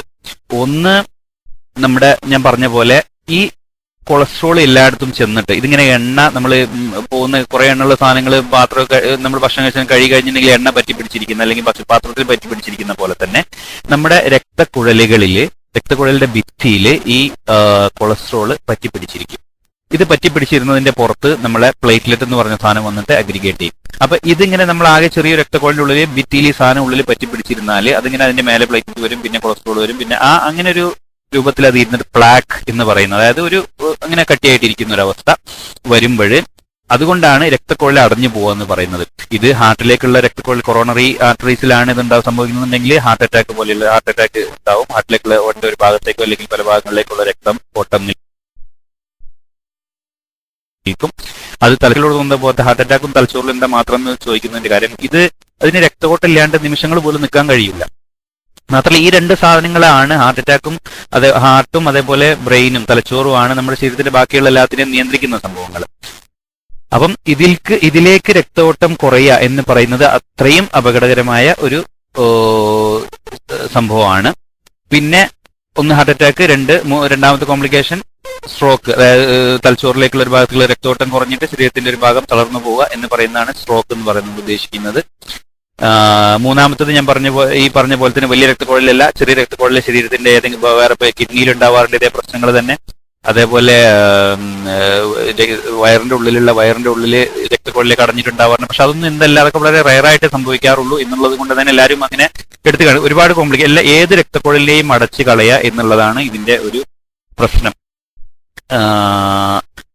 രണ്ടാമത്തെ കോംപ്ലിക്കേഷൻ കാലിലേക്കും കൈയിലേക്കും ഒക്കെ ഉള്ള, മെയിനായിട്ട് കാലിലേക്കാണ് വരാറ്. കാലിലേക്കൊക്കെ ഉള്ള രക്തക്കുഴലിലേക്ക് അടഞ്ഞു പോയിട്ടാണ് നമ്മൾ കാലിലേക്ക് രക്തോട്ടം കുറഞ്ഞു എന്ന് പറയാറില്ലേ, ആ സംഭവം വരുന്നത്. അപ്പം അതും കൊളസ്ട്രോൾ കൂടുന്നത് കൊണ്ടുള്ള ഒരു പ്രശ്നം തന്നെയാണ്. പിന്നെ ഉള്ളത് ബൈൽ സ്റ്റോൺസ്, അതായത് പിത്തസഞ്ചിയിലെ കല്ലുകൾ. പിത്തസഞ്ചിയിലെ കല്ലുകളുടെ മെയിനായിട്ടുള്ള ഒരു കാരണം കൊളസ്ട്രോൾ ആണ്. അതിന്റെ കണ്ടന്റ്, ഈ പിത്തസഞ്ചിയിലെ കല്ല് എന്ന് പറയുന്നതിന്റെ കൊളസ്ട്രോൾ സ്റ്റോൺസ് ആണ് ഉണ്ടാവുന്നത്. അതെന്ന് പറഞ്ഞാൽ കല്ലൊന്നുമല്ല, അതിന് പറയും കൊളസ്ട്രോൾ ഇങ്ങനെ ഉണ്ടായിരുന്നിട്ട് അതിന്റെ പുറത്ത് ബാക്കിയുള്ള സാധനങ്ങൾ വന്നു, ഈ ബൈല് രണ്ടാമത് വരുമ്പം അങ്ങനെ അത് സെഡിമെന്റ് ചെയ്ത് വന്നിട്ടുണ്ടാവുന്ന സാധനങ്ങളാണ്.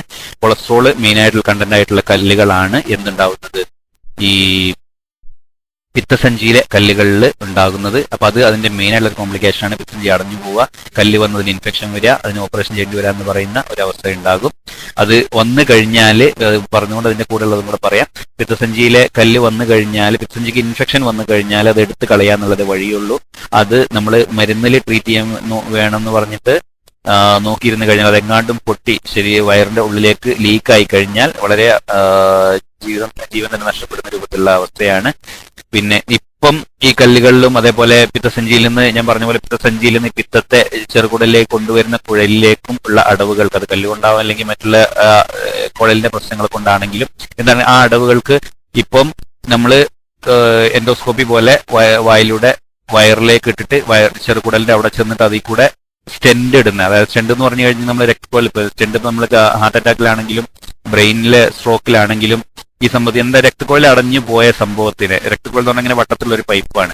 അപ്പൊ ഈ പൈപ്പിന്റെ നമ്മളിപ്പോ ഒരു ഭാഗത്ത് രക്തക്കുഴലിന്റെ ഭാഗത്ത് ഒരു ഇങ്ങനെ ഉണ്ട പോലെ ഇരിക്കുന്നുണ്ടെന്ന് വെക്കുക, ഉൾഭാഗത്താണ് രക്തക്കുഴൽ, ഇങ്ങനെ സങ്കല്പിക്കുക. രക്തക്കുഴലിന്റെ ഉള്ളില് ഇങ്ങനെ ഈ പ്ലാക്ക് എന്ന് പറഞ്ഞ ഈ നമ്മളെ ഇത് കൂടെ സെഡിമെന്റ് നമ്മൾ ഇരിക്കുന്ന പോലെ നമ്മളൊരു കൊളസ്ട്രോളിന്റെ ഒരു കട്ടയും കൊളസ്ട്രോളും പ്ലേറ്റൊക്കെ കൂടി ചേർന്നുള്ള ഒരു കട്ട ഇങ്ങനെ ഇരിക്കുന്നുണ്ടെന്ന് വെക്കുക. ഈ സാധനത്തിന് എന്ത് ചെയ്യണം, നമ്മളിങ്ങനെ ഓട്ടം കുറയുമല്ലോ, അടവ് വന്നു കഴിയുമ്പോൾ രക്തോട്ടം കുറയും. അപ്പൊ സ്റ്റെന്റ് എന്ന് പറയുന്ന സാധനം ഈ നമ്മളൊരു ഇങ്ങനെ കംപ്രസ് ചെയ്യാൻ പറ്റാത്ത പ്ലാസ്റ്റിക്കിന്റെ മെറ്റലിന്റെ പല സാധനങ്ങളും പല രൂപത്തിലുള്ള സ്റ്റെന്റുകൾ ഈ ഭാഗത്ത് കൊണ്ടുപോയിട്ട് അങ്ങ് ഇടുകയാണ്. അപ്പൊ അതിങ്ങനെ എന്ത് ചെയ്യും, ഈ ഇരിക്കുന്ന കട്ടയങ്ങളിലേക്ക് തന്നെ മാറ്റിയിട്ട് രക്തം ഓട്ടം ഉണ്ടാക്കാനുള്ള അവസരം ഒരുക്കി കൊടുക്കും, രക്തോട്ടത്തിലുള്ള അവസരം ഒരുക്കി കൊടുക്കും. അതാണ് പൈപ്പ് ഇങ്ങനെ ഇടുക, അതായത് പൈപ്പിന്റെ ഉള്ളിൽ നമ്മൾ വേറെ പൈപ്പും കൂടി ഇടാം, രക്തത്തിന്റെ ഉള്ളിൽ നമ്മളൊരു പൈപ്പ് ഇടുക രക്തോട്ടം കൂട്ടാൻ വേണ്ടിയിട്ടുള്ള. അതിൽ തന്നെ കെമിക്കലി ചേർത്ത സ്റ്റെന്റുകൾ, ഇപ്പൊ നമ്മൾ ഇതേപോലെ ഈ സ്റ്റെന്റിന്റെ ഉള്ളിൽ തന്നെ പൈപ്പ് തന്നെ മെറ്റൽ സ്റ്റെന്റുകളിൽ കെമിക്കൽ മരുന്നുകൾ അതന്നെ ഇങ്ങനെ സമയത്തിനനുസരിച്ച് മരുന്ന് റിലീസ് ചെയ്തുകൊണ്ടിരിക്കുന്ന, ബ്ലഡിലേക്ക് റിലീസ് ചെയ്തുകൊണ്ടിരിക്കുന്ന സ്റ്റെന്റുകളൊക്കെ ഇപ്പൊ പുതിയ സ്റ്റെന്റുകൾ അവൈലബിൾ ആണ്. ഇപ്പൊ ഞാൻ ഈ പിത്തസഞ്ചിയുടെ കാര്യം പറഞ്ഞപ്പോൾ പിത്തസഞ്ചിയിലെ ഈ പറഞ്ഞ പോലെ തന്നെ കല്ലോ മറ്റോ ആവാനിരിക്കാൻ വേണ്ടിയുള്ള നമ്മുടെ ഉള്ളിലൂടെ പോയിട്ട് MRCP എന്ന് പറയുന്ന റിട്രോഗ്രേഡ് കൊളാഞ്ചിയോപാൻക്രിയാറ്റോഗ്രാം ചെയ്തിട്ട്, അതായത് നമ്മുടെ ഉള്ളിൽ നിന്ന് പിത്തസഞ്ചിയിലേക്ക് മേലേക്ക് കയറി പോകുന്ന, മേലേക്ക് നമ്മൾ അടിച്ചിട്ട് അതേപോലെ അവിടെ വേണമെങ്കിൽ സ്റ്റെന്റ് കൊണ്ടിടുന്ന ട്രീറ്റ്മെന്റുകളും ഇപ്പൊ അവൈലബിൾ ആണ്. എന്നാലും ഇൻഫെക്ഷൻ വന്നു കഴിഞ്ഞാൽ എന്ത് വഴിയുള്ളൂ, ഇത് ബ്ലോക്ക് ആണെങ്കിലൊക്കെ ഈ ചെയ്യാൻ പറ്റുള്ളൂ. ഇൻഫെക്ഷൻ വന്നു കഴിഞ്ഞാൽ പിത്തസഞ്ചിയിൽ കല്ല് വന്ന് അടഞ്ഞു അല്ലെങ്കിൽ പിത്തസഞ്ചിക്ക് ഇൻഫെക്ഷൻ വന്നു കഴിഞ്ഞിട്ടുണ്ടെങ്കിൽ ഏറ്റവും പെട്ടെന്ന് നമ്മൾ അപ്പൻഡിസൈറ്റിസ് പറയുന്ന പോലെ തന്നെ ഏറ്റവും പെട്ടെന്ന് ഓപ്പറേഷൻ ചെയ്യുക എന്നുള്ളതാണ് അതിന്റെ രീതി. അപ്പൊ കോംപ്ലിക്കേഷൻസ് ഒക്കെ പറഞ്ഞ് ഇത്രയും കാര്യങ്ങളാണ് ഉണ്ടാവുന്നത്. ഇനി പറയാനുള്ളത് ട്രീറ്റ്മെന്റ്. ഈ കൊളസ്ട്രോൾ ഞാൻ പറഞ്ഞു എപ്പോഴാണ് ട്രീറ്റ്മെന്റ് തുടങ്ങേണ്ടത്. 200 ആവുമ്പോഴേക്ക് എല്ലാവരും കൂടെ ഓടി ഏതെങ്കിലും ഡോക്ടറെ അടുത്ത് പോയി സ്ഥിരമായിട്ട് ടൊറോസ്റ്റാറ്റ് അല്ലെങ്കിൽ നമ്മൾ ഇതിനുള്ള മരുന്നുകൾ കഴിക്കേണ്ട കാര്യമൊന്നുമില്ല. ഈ പറഞ്ഞ പോലെ ഞാൻ പറഞ്ഞ നേരത്തെ റേഞ്ചുകൾ പറഞ്ഞല്ലോ, ആ റേഞ്ചിൽ ഞാൻ പറഞ്ഞ പോലെ ഹൈ എന്നുള്ള റേഞ്ചിൽ വന്നാൽ മാത്രമേ, അതായത് ടോട്ടൽ കൊളസ്ട്രോൾ 240 മുകളിൽ, അതേപോലെ ട്രൈഗ്ലിസറൈഡ് 200 മുകളിൽ, അതേപോലെ HDL അതിന്റെ അങ്ങനെ ട്രീറ്റ്മെന്റ് എടുക്കില്ല. നമ്മൾ ഇതാണ് മെയിൻ ആയിട്ട് നോക്കുക. LDL HDL ട്രീറ്റ്മെന്റ് ഈ പറഞ്ഞ പോലെ തന്നെ HDL കുറഞ്ഞത് കൊണ്ട് മാത്രം, അത് കൂട്ടാനുള്ള മരുന്നുകളുണ്ട്, പക്ഷെ അതിനുവേണ്ടി മാത്രം ട്രീറ്റ്മെന്റ് എടുക്കണം. ബാക്കിയുള്ള കൊളസ്ട്രോൾ ഒക്കെ നോർമലാണ്. HDL നമ്മൾ നല്ല കൊളസ്ട്രോൾ ഞാൻ പറഞ്ഞു 60 മുകളിൽ 100 അടുത്തായിരിക്കണം എന്ന്. അപ്പൊ 40 HDL കുറവുള്ള ഒരാൾക്ക് അത് കൂട്ടാൻ വേണ്ടി മാത്രം ട്രീറ്റ്മെന്റ് എടുക്കണോ എന്നുള്ളതിനെ കുറിച്ച് ഇപ്പോഴും ചർച്ച ചെയ്യുന്നേ ഉള്ളൂ. അത് വേണ്ട എന്ന് പറയുന്നവരാണ് കൂടുതലുള്ളത്. മറ്റു ടോട്ടൽ കൊളസ്ട്രോൾ കൂടിയതിനെ മാത്രം നോക്കിയാൽ മതി, ഇത് ശരീരത്തിന് തന്നെ മാനേജ് ചെയ്യാൻ പറ്റും എന്ന് പറയുന്നതാണ് കൂടുതൽ ആളുകളും. LDL ഈ പറഞ്ഞ പോലെ 160 മുകളിൽ, ഈ 3 ട്രൈഗ്ലിസറൈഡ് 200 മുകളിൽ, LDL 160 മുകളിൽ, ടോട്ടൽ കൊളസ്ട്രോൾ 240 മുകളിൽ, ഇത്ര ഉണ്ടെങ്കിൽ തന്നെ നിർബന്ധമായിട്ടും ചെറിയ ഡോസിലെങ്കിലും മരുന്ന് കഴിക്കേണ്ടി വരും. എസ്പെഷ്യലി 40 വയസ്സിന് മുകളിലുള്ള ആളുകൾ ഞാൻ പറഞ്ഞ പോലെ റിസ്ക് ഫാക്ടേഴ്സ് ഇതുപോലത്തെ തടി, പൊണ്ണത്തടി, വയറ് കൂടുതലുള്ള ആളുകൾ. ഈ വയറ് കൂടുതൽ വയറിന്റെ പ്രശ്നം കൊണ്ടല്ല, വയറ് കൂടുതൽ എന്ന് പറഞ്ഞിട്ടുണ്ടെങ്കിൽ സെൻട്രൽ ഒബേസിറ്റി എന്ന് പറയുന്നതിന്റെ ലക്ഷണമാണ്. അതാണ് ഞാൻ വയറ് കൂടുതൽ എന്ന് പറയുന്നതിന്റെ കാര്യം. സെൻട്രൽ ഒബേസിറ്റി ഈ പറഞ്ഞ പോലെ ഏറ്റവും റിസ്ക് ഉള്ള hypertension, life related, lifestyle ഡിസീസസിന്റെ മെയിൻ ആയിട്ടുള്ള ഒരു റിസ്ക് ഫാക്ടർ ആണ് അത്, വയറ് കൂടുക എന്നുള്ള സെൻട്രൽ ഒബേസിറ്റി എന്ന് പറയുന്നത്. പിന്നെ പുകവലി, ഈ ഇത്തരം റിസ്ക് ഉള്ള ആളുകൾക്ക് ഇതിന്റെ താഴെയാണെങ്കിലും റിസ്ക് അനുസരിച്ച് ഡോക്ടറുടെ അഭിപ്രായം അനുസരിച്ച് മരുന്നുകൾ ചില സമയങ്ങളിൽ കഴിക്കേണ്ടി വരും എന്നുള്ളത് പറഞ്ഞു. മരുന്നുകൾ എന്തൊക്കെ തരത്തിലാണെന്നൊക്കെ നമ്മൾ പറഞ്ഞ പോലെ തന്നെ മെയിൻ ആയിട്ട് സ്റ്റാറ്റിൻസ്, നമുക്ക് എല്ലാവർക്കും അറിയാവുന്ന അറ്റോർവാസ്റ്റാറ്റിൻ, റോസുവാസ്റ്റാറ്റിൻ, സിംവാസ്റ്റാറ്റിൻ, ഈ ഗ്രൂപ്പിലൊക്കെ പറഞ്ഞ സ്റ്റാറ്റിൻസ് എന്ന് പറഞ്ഞ ഗ്രൂപ്പിലുള്ള മരുന്നുകൾ അതാണ് ഈ അറ്റോർവ, ലിപ്പിറ്റോർ എന്നൊക്കെ പറഞ്ഞ പല ബ്രാൻഡുകളിലും കിട്ടുന്നുണ്ട്. അതിന് കെമിക്കലാണ് ഞാൻ ഈ പറഞ്ഞ അറ്റോർവാസ്റ്റാറ്റിൻ, റോസുവാസ്റ്റാറ്റിൻ എന്ന് പറഞ്ഞ സ്റ്റാറ്റിൻ മരുന്നുകൾ. അപ്പൊ ഇത് നമ്മളെ ഈ കൊളസ്ട്രോൾ ഞാൻ പറഞ്ഞ ശരീരത്തിൽ നമ്മൾ എല്ലാ സെല്ലിൽ നിന്നും കൊളസ്ട്രോൾ ഉണ്ടാക്കുന്നുണ്ടെന്ന് പറഞ്ഞു. അപ്പം ശരീരത്തിലെ കൊളസ്ട്രോൾ ഉണ്ടാക്കുന്നതിന്റെ HMG കോഎൻസൈം എ എന്ന് പറയുന്ന ഒരു എൻസൈം ഉപയോഗിച്ചാണ് ഈ കൊളസ്ട്രോളും മറ്റുള്ള കെമിക്കൽസും കൊളസ്ട്രോൾ ഉണ്ടാക്കുന്നത്. അപ്പൊ ഈ എൻസൈമിനെ തടയുക എന്നുള്ളതാണ് സ്റ്റാറ്റിന്റെ ഉപയോഗം. അതുകൊണ്ട് തന്നെ ടോട്ടൽ കൊളസ്ട്രോൾ സിന്തസിസും കുറയും, ടോട്ടൽ LDL അതായത് ചീത്ത കൊളസ്ട്രോളിന്റെ അളവും കുറയും. ശരീരത്തിൽ ഉണ്ടാക്കപ്പെടുന്ന കൊളസ്ട്രോളിന്റെ അളവ് കുറയ്ക്കുക എന്നുള്ളതാണ് ഈ സ്റ്റാറ്റിൻസ് ഉണ്ടാകുന്നത്. ഇത് ഒരുപാട് കാലത്ത് കഴിച്ച് വളരെ ഇതിന് പൊതുവെ സാധാരണഗതിയിൽ സേഫ് ആയിട്ടുള്ള ഡ്രഗാണ് ഈ സ്റ്റാറ്റിൻ ഗ്രൂപ്പിൽ വരുന്ന ഡ്രഗുകൾ, നമ്മൾ സാധാരണ കൊടുക്കുന്ന ഡ്രഗുകൾ. പക്ഷെ അതിന്റെ വളരെ റെയർ ആയിട്ടുള്ള ഒരു സൈഡ് എഫക്റ്റ് എന്ന് പറയുന്നത് ഒന്ന് ലിവറിലേക്ക് ചെറിയ രൂപത്തിൽ, ഞാൻ പറഞ്ഞില്ല മെയിനായിട്ട് എന്താ ഉണ്ടാവുന്നത് ലിവറിലാണ്. നമ്മൾ കൊളസ്ട്രോൾ 20 മുതൽ 25% അല്ലെങ്കിൽ 20% മുകളിൽ ലിവറിലാണ് നമ്മൾ കൊളസ്ട്രോൾ ഉണ്ടാക്കപ്പെടുന്നത്. അതുകൊണ്ട് തന്നെ ലിവർ എൻസൈം, അതായത് SCOT, SCPT പോലെ ലിവറിനെ ചെറുതായിട്ട് ബാധിച്ചിട്ട് ഈ ലിവർ എൻസൈം ചെറുതായിട്ട് കൂടിയിരിക്കുക. അതുകൊണ്ട് സാധാരണ പ്രശ്നമൊന്നും ഉണ്ടാവാറില്ലെങ്കിൽ പോലും ലിവർ എൻസൈം, അതായത് ലിവറിന്റെ പ്രവർത്തനത്തെ ചെറിയ രൂപത്തിൽ ബാധിക്കും എന്നുള്ള ഒരു പ്രശ്നം വളരെ റെയർ ആയിട്ട് എന്തുണ്ട്, വളരെ ഇതിൽ കാണാറുണ്ട്, അഡ്വേഴ്സ് സൈഡ് എഫക്റ്റ് ആയിട്ട് കാണാറുണ്ട് ഈ സ്റ്റാറ്റിൻ ഗ്രൂപ്പിലുള്ള മരുന്നുകൾ. അതേപോലെ വേറൊന്നും മെയിൻ ആയിട്ടുള്ളത് മയോസൈറ്റ്, നമ്മുടെ മസിലിനെ ബാധിക്കുന്ന മസിൽ വീക്ക്നെസ് കാര്യങ്ങൾ, അതൊക്കെ വളരെ റെയർ ആയിട്ട് വരുന്നതാണ്. ഞാൻ അതിനെ കൂടെ പറഞ്ഞു എന്നുള്ളത് മാത്രമേ ഉള്ളൂ. സാധാരണഗതിയിൽ സേഫ് ക്ലാസ്സിൽ പെടുത്തിയിട്ടുള്ള മരുന്നാണ് ഏത്, സ്റ്റാറ്റിൻ ഗ്രൂപ്പിലുള്ളത്. പിന്നെ വേറെയുള്ള മരുന്നുകൾ എന്ന് പറയുന്നത് ഫീനോഫൈബ്രേറ്റ്സ്, നിയാസിൻ എന്ന് പറഞ്ഞ 2 ഗ്രൂപ്പ് മരുന്നുകൾ. നമ്മൾ ഈ പറഞ്ഞ പോലെ HDL-നെ കൂട്ടാം, HDL നമ്മൾ നല്ല കൊളസ്ട്രോളിനെ കൂട്ടും എന്നുള്ളതാണ് ഫീനോഫൈബ്രേറ്റ്സ്, നിയാസിൻ. ഫീനോഫൈബ്രേറ്റ്സിന്റെ വേറൊരു പക്ഷം എന്ന് പറഞ്ഞാൽ ഏറ്റവും കേടുള്ള കൊളസ്ട്രോളായ ട്രൈഗ്ലിസറൈഡ്സിനെ നമുക്ക് കുറക്കാൻ കഴിയും. ട്രൈഗ്ലിസറൈഡ്സിന് മാത്രം കൂടുതൽ ആളുകൾക്കും കൊടുക്കുന്ന മരുന്നാണ് ഫീനോഫൈബ്രേറ്റ് ഗ്രൂപ്പിൽ, ഫൈബ്രിൻ ആസിഡ് ഡെറിവേറ്റീവ്സ് എന്ന് പറഞ്ഞ ഗ്രൂപ്പിൽ പെടുന്ന മരുന്നുകൾ.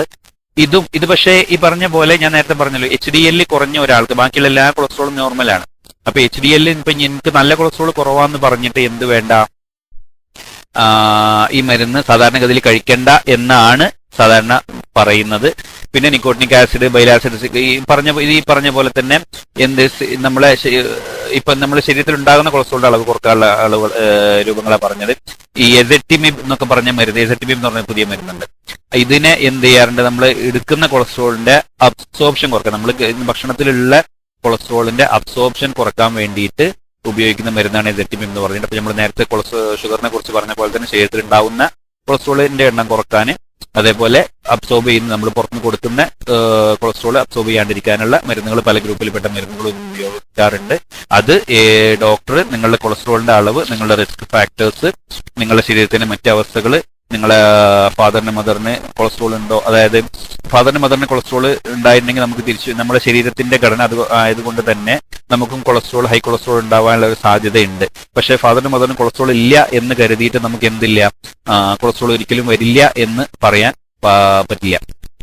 എന്താന്ന് വെച്ച് കഴിഞ്ഞാൽ നമ്മുടെ മെയിനായിട്ട് ഞാൻ പറഞ്ഞല്ലോ, നമ്മുടെ ഭക്ഷണ രീതികൾ, നമ്മുടെ ലൈഫ് സ്റ്റൈലുമാണ്. നമ്മുടെ ഫാദറിന് മദറിന്റെ കാലത്ത് ഇതേപോലെ എന്തുണ്ടായിരുന്നില്ല, ഈ ദിവസം ഫാസ്റ്റ് ഫുഡും അതേപോലെ ബ്രോസ്റ്റ് ചിക്കനും ഇതൊന്നും അല്ല കഴിച്ചുകൊണ്ടിരുന്നത്. അപ്പം അതുകൊണ്ട് തന്നെ അവരുടെ ഉണ്ടായില്ല എന്ന് കരുതിയിട്ട്, അവർക്ക് ആ റിസ്ക് ഫാക്ടർ ഉണ്ടെങ്കിലും അവരുടെ ജീവിത രീതികൾ അതല്ലാത്തത് കൊണ്ട് അവർക്ക് ഇല്ലാതിരിക്കാം. അതിന് ഫാദറിന് മദറിന് ഇല്ല എന്ന് കരുതിയിട്ട് എനിക്ക് വരില്ല എന്ന് പറയാൻ പറ്റില്ല. പക്ഷെ ഉണ്ടെങ്കിൽ അവർക്ക് വരാനുള്ള സാധ്യത കൂടുതലാണ്. അവരെ സാധാരണക്കാരെക്കാളും കൂടുതൽ ശ്രദ്ധിക്കുകയും വേണം. പിന്നെ ഈ കൊളസ്ട്രോൾ ഉള്ള ആളുകൾ, സിഗരറ്റിന്റെ കൂടെ ഞാൻ ഒരു കാര്യം ചേർക്കാൻ ഉദ്ദേശിക്കുക. കൊളസ്ട്രോൾ ഉള്ള ആളുകൾ സിഗരറ്റ് വലിക്കുന്നത് ഞാൻ പറഞ്ഞു വളരെ കേടാണ് ഇതിന്. കൊളസ്ട്രോൾ ഉള്ള ആളുകൾ സിഗരറ്റ് വലിക്കുന്നത് നിങ്ങൾക്ക് ഹാർട്ട് അറ്റാക്ക്, അതേപോലെ പറഞ്ഞ സ്ട്രോക്ക് വരാനുള്ള സാധ്യത ഇരട്ടിയിലോ അതിലധികമോ കൂട്ടും. ഇരട്ടിയിലോ അതിലധികമോ കൂടും. സാധാരണ കൊളസ്ട്രോൾ ഉള്ള ഒരാളെക്കാളും നിങ്ങൾക്കറിയണം, ഈ സാധനത്തിൽ നമുക്കറിയാം, എല്ലാവരും പറഞ്ഞു നിക്കോട്ടിന് പോയി അടിഞ്ഞുകൂടും രക്തവള്ളി. ഈ അടിഞ്ഞുകൂടുന്ന സംഭവം തന്നെ കൊളസ്ട്രോൾ ഉണ്ടാവുന്നത്. അപ്പൊ ഈ സംഭവങ്ങൾ നിങ്ങളുടെ റിസ്ക് ഇരട്ടിയിലധികം, ഇരട്ടി മാത്രമല്ല ഇരട്ടിയിലധികം കൂട്ടുമെന്നാണ് പറയുന്നത്. ഒരിക്കലും കൊളസ്ട്രോൾ ഉള്ള ആളുകൾ സിഗരറ്റ് വലിക്കാൻ പാടില്ല, മറ്റു സംഭവങ്ങൾ ഉപയോഗിക്കാൻ പാടില്ല എന്ന് പറയുന്നു. ഇത്രയാണ് ഇതിനെക്കുറിച്ച് ഞാൻ പറയാൻ ഉദ്ദേശിക്കുന്നുള്ളൂ. ഇനി ബാക്കിയുള്ള കാര്യങ്ങൾ നിങ്ങൾ ചോദിക്കുന്ന ചോദ്യങ്ങൾക്ക് അനുസരിച്ച് ഇൻഷാ അല്ലാഹ് ഓരോ സമയത്ത് പറയുന്നതായിരിക്കും. ഞാൻ നിർത്തുന്നു. ആവശ്യമുള്ളവർ മൈക്ക് എടുത്തിട്ട് ചോദിക്കാം. അസ്സലാമു അലൈക്കും വറഹ്മത്തുള്ളാഹി വബറകാതുഹു.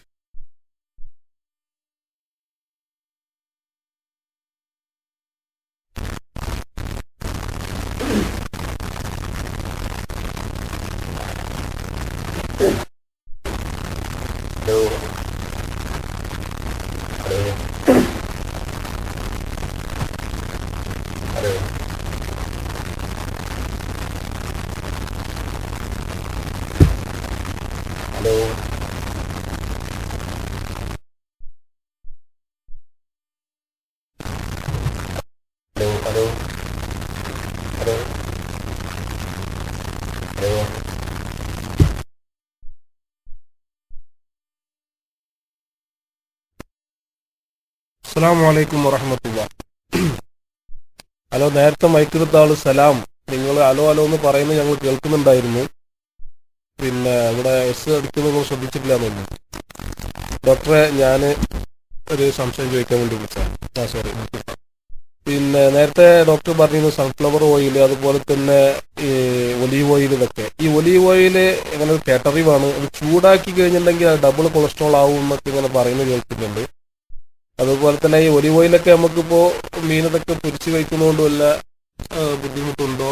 പിന്നെ എനിക്ക് 36 വയസ്സ്, ഞാൻ വെയിറ്റ് കുറച്ച് കൂടുതലാണ്, 101 കിലോ ഉണ്ട്, അത്യാവശ്യം കാര്യമായൊക്കെ ഉണ്ട്. ഞാനൊരു 5 വർഷം മുമ്പാണ് കൊളസ്ട്രോൾ ചെക്ക് ചെയ്തത്. ആ സമയത്ത് എനിക്ക് ടോട്ടലി 212 അതിനുശേഷം ഞാൻ ചെക്ക് ചെയ്തിട്ടൊന്നുമില്ല. അപ്പോൾ പിന്നെ ഈ ഒലിവ് ഓയിലാണ് ഇപ്പോൾ കൂടുതൽ ഉപയോഗിക്കുന്നത്. പിന്നെ അപ്പോൾ അതുകൊണ്ട് അതിൽ പിന്നെ നമ്മൾ ഭക്ഷണം പാകം ചെയ്യുന്നതിലും പൊരിച്ച് കഴിക്കുന്നതിൻ്റെ കുഴപ്പമൊന്നും അറിയുന്നില്ല. ഇങ്ങനെ കൊളസ്ട്രോൾ ഇല്ലാത്ത ഓയിലുകളൊക്കെ ഏതൊന്നും പറഞ്ഞിരുന്നു. അസ്സലാമു അലൈക്കും. വഅലൈക്കും അസ്സലാം വറഹ്മത്തുള്ളാഹി വബറകാതുഹു. ഒലിവ് ഓയിലിന്റെ കാര്യം ഞാൻ പറഞ്ഞു. ഒലിവ് ഓയിൽ സാധാരണഗതിയിൽ നല്ല സാധനമാണ്. പക്ഷെ അതും എന്ത് വേണ്ട, ഈ നല്ല സാധനം എന്ന് പറഞ്ഞു കഴിഞ്ഞാലും കൂടുതലാവരുത്. അപ്പൊ അതിൽ മാത്രം മീൻ പൊരിച്ച് അങ്ങനെ കഴിക്കുന്നതുകൊണ്ട് നല്ലതൊന്നും ആയിരിക്കില്ല. എന്താണെങ്കിലും കൊളസ്ട്രോളിന്റെ വശം നോക്കുമ്പോൾ ഒലീവ് ഓയിൽ കഴിക്കാവുന്ന എണ്ണയാണ്. പിന്നെ ഏതൊക്കെയാണ് ഉള്ളതില്ലാത്തതെന്ന് പറഞ്ഞു കഴിഞ്ഞാൽ, പിന്നെ നിങ്ങളുടെ രണ്ടാമത്തെ കാര്യം, നിങ്ങൾക്ക് 36 വയസ്സ് 101 കിലോ തടി കൂടുതലാണ്. ആദ്യത്തെ കാര്യം അത് ശ്രദ്ധിക്കുക. 2, കൊളസ്ട്രോൾ 212. ഞാൻ ആദ്യമേ പറഞ്ഞു, ടോട്ടൽ കൊളസ്ട്രോൾ മാത്രം നോക്കിയിട്ടല്ല നമ്മുടെ കൊളസ്ട്രോളിന്റെ രീതി നിശ്ചയിക്കുന്നത്. 212 ടോട്ടൽ കൊളസ്ട്രോളിനെ സംബന്ധിച്ചിടത്തോളം അത് കൂടുതലാണെന്ന് പറയാൻ പറ്റില്ല. ഡിസൈറബിൾ അല്ല, നമുക്ക് വേണ്ടത് 200-ന് താഴെയാണ്. പക്ഷേ 200 മുതൽ 239 വരെയുള്ളത് ഹൈ അല്ലെങ്കിൽ നോർമലിനേക്കാളും കൂടുതൽ എന്നുള്ള രൂപത്തിൽ നമ്മൾ എടുക്കും. അതിൽ ട്രീറ്റ്മെന്റ് വേണ്ട, പക്ഷേ നിങ്ങളത് കുറക്കാൻ ശ്രദ്ധിക്കണം. ഈ പറഞ്ഞ പോലെ ഭക്ഷണത്തിലുള്ള കാര്യങ്ങൾ, നിങ്ങൾ ഇങ്ങനെ ഒരാളുള്ളതുകൊണ്ട് കൂടുതൽ മീനും പൊരിച്ചൊന്നും കഴിക്കാണ്ടിരിക്കുന്നതായിരിക്കും നല്ലത് എന്ന് പറയുന്നു. മൂന്നാമത്തെ എന്തായിരുന്നു? കൊളസ്ട്രോൾ ഇല്ലാത്ത എണ്ണകൾ ഞാൻ പറഞ്ഞു. നമ്മളെ സസ്യ എണ്ണകളിൽ തന്നെ സൺഫ്ലവർ ഓയിൽ, സാഫ്ലവർ ഓയിൽ എന്നൊക്കെ പറഞ്ഞ് നമുക്ക് കിട്ടുന്ന സാധനങ്ങൾ, ഗ്രൗണ്ട് നട്ട് ഓയിൽ, പിന്നെ ഇത്തരം സംഭവങ്ങളൊക്കെയാണ്. വെളിച്ചെണ്ണയിലുള്ള പ്രശ്നം ഞാൻ പറഞ്ഞു. അതിൽ കൊളസ്ട്രോൾ കുറവാണെങ്കിലും, ടോട്ടൽ കൊളസ്ട്രോൾ കുറവാണെങ്കിലും അതിൽ സാച്ചുറേറ്റഡ് ഫാറ്റി ആസിഡ്സ് ഉള്ളത് കൊണ്ട് അതും പാം ഓയിലും അങ്ങനെയാണ് പറയുന്നത്. ഇത് രണ്ടും അത്ര റെക്കമെൻഡഡ് അല്ല. പാം ഓയിൽ ഒഴിവാക്കുന്നത് തന്നെയാണ് നല്ലത്. കൊളസ്ട്രോൾ വെളിച്ചെണ്ണ ഒഴിവാക്കണം എന്ന് നമ്മുടെ നാട്ടിൽ പോയി പറഞ്ഞാൽ ചിലപ്പം ആൾക്കാർ വല്ലതും പറയും.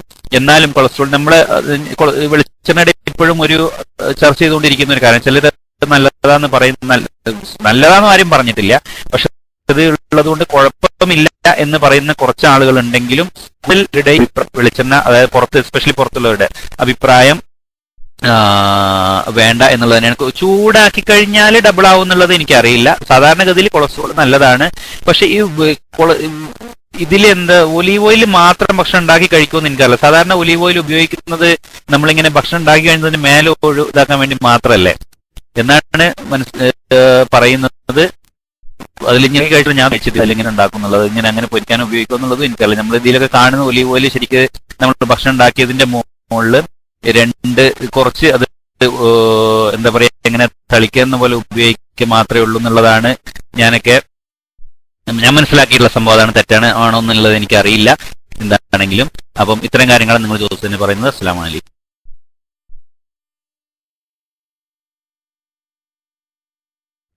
അസ്സലാമു അലൈക്കും വറഹ്മത്തുള്ളാഹി.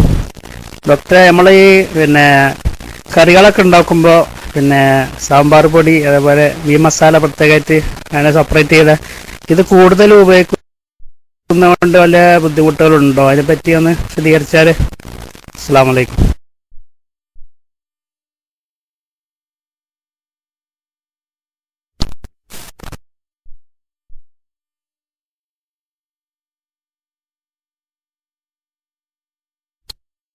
വലൈക്കും അസ്സലാം വറഹമത്തുള്ള. ഇത് കുക്കിംഗ് ക്ലാസ് അല്ല, ആദ്യം ഞാൻ പറയാം. ഈ മീൻ മസാല കൂടുതൽ ഉള്ളിട്ടുണ്ടെങ്കിൽ വലിയ ടേസ്റ്റ് ഒന്നും ഉണ്ടല്ലോ, ആവശ്യത്തിനിട്ടാലേ പറ്റുള്ളൂ കഴിക്കാൻ. അത്ര നമ്മൾ എണ്ണയുള്ള കൊളസ്ട്രോൾ ഉള്ള എണ്ണകളെ കുറിച്ചാണ് നമ്മളിപ്പോൾ പറഞ്ഞുകൊണ്ടിരിക്കുന്നത്. അപ്പം അതിൽ ഞാൻ പറഞ്ഞല്ലോ ഏതൊക്കെ എണ്ണകളുള്ളത്. എന്താണെങ്കിലും പൊതുവെ കൂടുതൽ എണ്ണയുടെ ഉപയോഗം കുറയ്ക്കുക എന്നുള്ളത് മനസ്സിൽ വെക്കുക. കൂടുതൽ മുഴുവൻ പൊരിച്ചും കരിച്ചും തിന്നുന്ന അല്ലെങ്കിൽ അങ്ങനത്തെ സാധനങ്ങൾ മാത്രം തിന്നുന്ന കാര്യങ്ങൾ കുറയ്ക്കുക. ഇപ്പൊ സൺഫ്ലവർ ഓയിലിൽ നമ്മൾ കുറവാണെന്ന് പറഞ്ഞെങ്കിൽ പോലും സൺഫ്ലവർ ഓയിലിൽ മൊത്തം നമ്മളെ സാധനങ്ങൾ ഉണ്ടാക്കി കഴിക്കുന്നതും അത്ര നല്ലതൊന്നും അല്ല എന്ന്, മൊത്തം എണ്ണയുടെ ഉപയോഗം കുറക്കണം എന്ന് മാത്രം സൂചിപ്പിക്കുന്നു. അസ്സലാമു അലൈക്കും.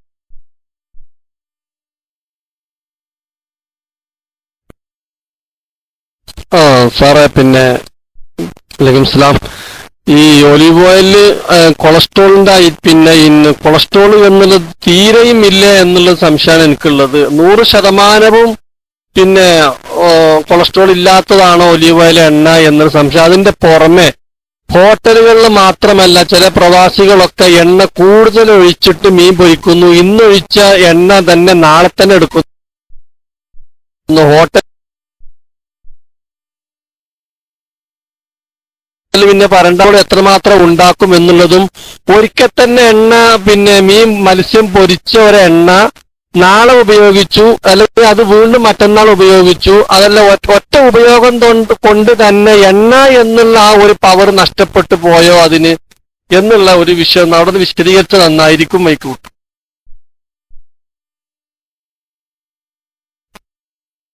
വലൈക്കും അസ്സലാം വറഹ്മത്തുള്ളാഹി വബറകാതുഹു. ഒലിവ് ഓയിൽ 100% ഇല്ല എന്നല്ല സാധാരണ ഉള്ളതിൽ. എന്റെ കറക്റ്റ് കഴിഞ്ഞ ക്ലാസ്സും പറഞ്ഞ പോലെ ശതമാനത്തിന് കണക്ക് സത്യത്തിൽ ഇപ്പോൾ റെഫർ ചെയ്യാൻ എന്റെ കയ്യിലില്ല. പക്ഷെ ഒലിവ് ഓയിൽ സാധാരണഗതിയിൽ ഉള്ളതിനേക്കാളും വളരെ നല്ല എണ്ണയാണ്. മാത്രമല്ല ഞാൻ പറഞ്ഞല്ലോ, അതിന് നമ്മുടെ ചീത്ത കൊളസ്ട്രോളിനെ കുറക്കാനുള്ള ഒരു കഴിവും കൂടെ ഉണ്ട് ഒലിവ് ഓയിലിന് എന്നുള്ളത് കൂടെ ഞാൻ അതിൽ ആഡ് ചെയ്തിരുന്നു. ഞാൻ എഴുതി കാണുന്നില്ല. അപ്പം അതാണ് ഒലിവ് ഓയിലിന്റെ ഒരു ഗുണം. രണ്ടാമത്തത് ഞാൻ നേരത്തെ പറഞ്ഞു, അതും ഇതിൽ പറഞ്ഞു തന്നെയാണ്, റിപ്പീറ്റഡ് നമ്മൾ വീണ്ടും വീണ്ടും ചൂടാക്കിക്കൊണ്ടിരിക്കുന്നത്, അതേപോലെ മറ്റ് കെമിക്കൽസ് ഉപയോഗിക്കുന്നത്, ഈ സാധനങ്ങളൊക്കെ എണ്ണയുടെ നാച്ചർ മാറ്റാൻ സാധ്യതയാവും. അതിനുള്ള ഉദാഹരണമാണ് ഞാൻ പറഞ്ഞത്, നമ്മൾ ബേക്കിങ്ങിൽ ഉപയോഗിക്കുന്നത്, അതേപോലെ ഐസ്ക്രീമിൽ ഉപയോഗിക്കുന്ന ഇതുകൾ. ഇതിലൊന്നും പറഞ്ഞിട്ടുണ്ടെങ്കിൽ സാധാരണ പറഞ്ഞ പോലെ സസ്യ എണ്ണകളാണെങ്കിൽ തന്നെ അത് റിപ്പീറ്റഡ്, നമ്മളിപ്പോൾ ഹോട്ടലിൽ ഉപയോഗിക്കുന്ന ഇവർ സൺഫ്ലവർ ഓയിലാണ്. അപ്പൊ റിപ്പീറ്റഡ് ഹീറ്റിംഗ്, അതേപോലെ മറ്റ് സാധനങ്ങളുടെ കെമിക്കൽസിന്റെ ഒക്കെ റിയാക്ഷനും കാര്യങ്ങളും വരുമ്പോൾ എന്താവും, അത് ട്രാൻസ് ഫാറ്റ്സ് എന്ന് പറഞ്ഞ ഗ്രൂപ്പിലേക്ക്, അതായത് നമുക്ക് കേടുള്ള ഗ്രൂപ്പ് തന്നെയാണ് അത്. അതും നമ്മൾ ടോട്ടൽ കൊളസ്ട്രോളിനെ കൂടാൻ സഹായിക്കുന്ന ഒരു സാധനമാണ്. അപ്പൊ അതുകൊണ്ട് തന്നെ ഇത് നല്ലതല്ല എന്നാണ് അതിനെക്കുറിച്ച് പറയുന്നത്. അസ്സലാമു അലൈക്കും.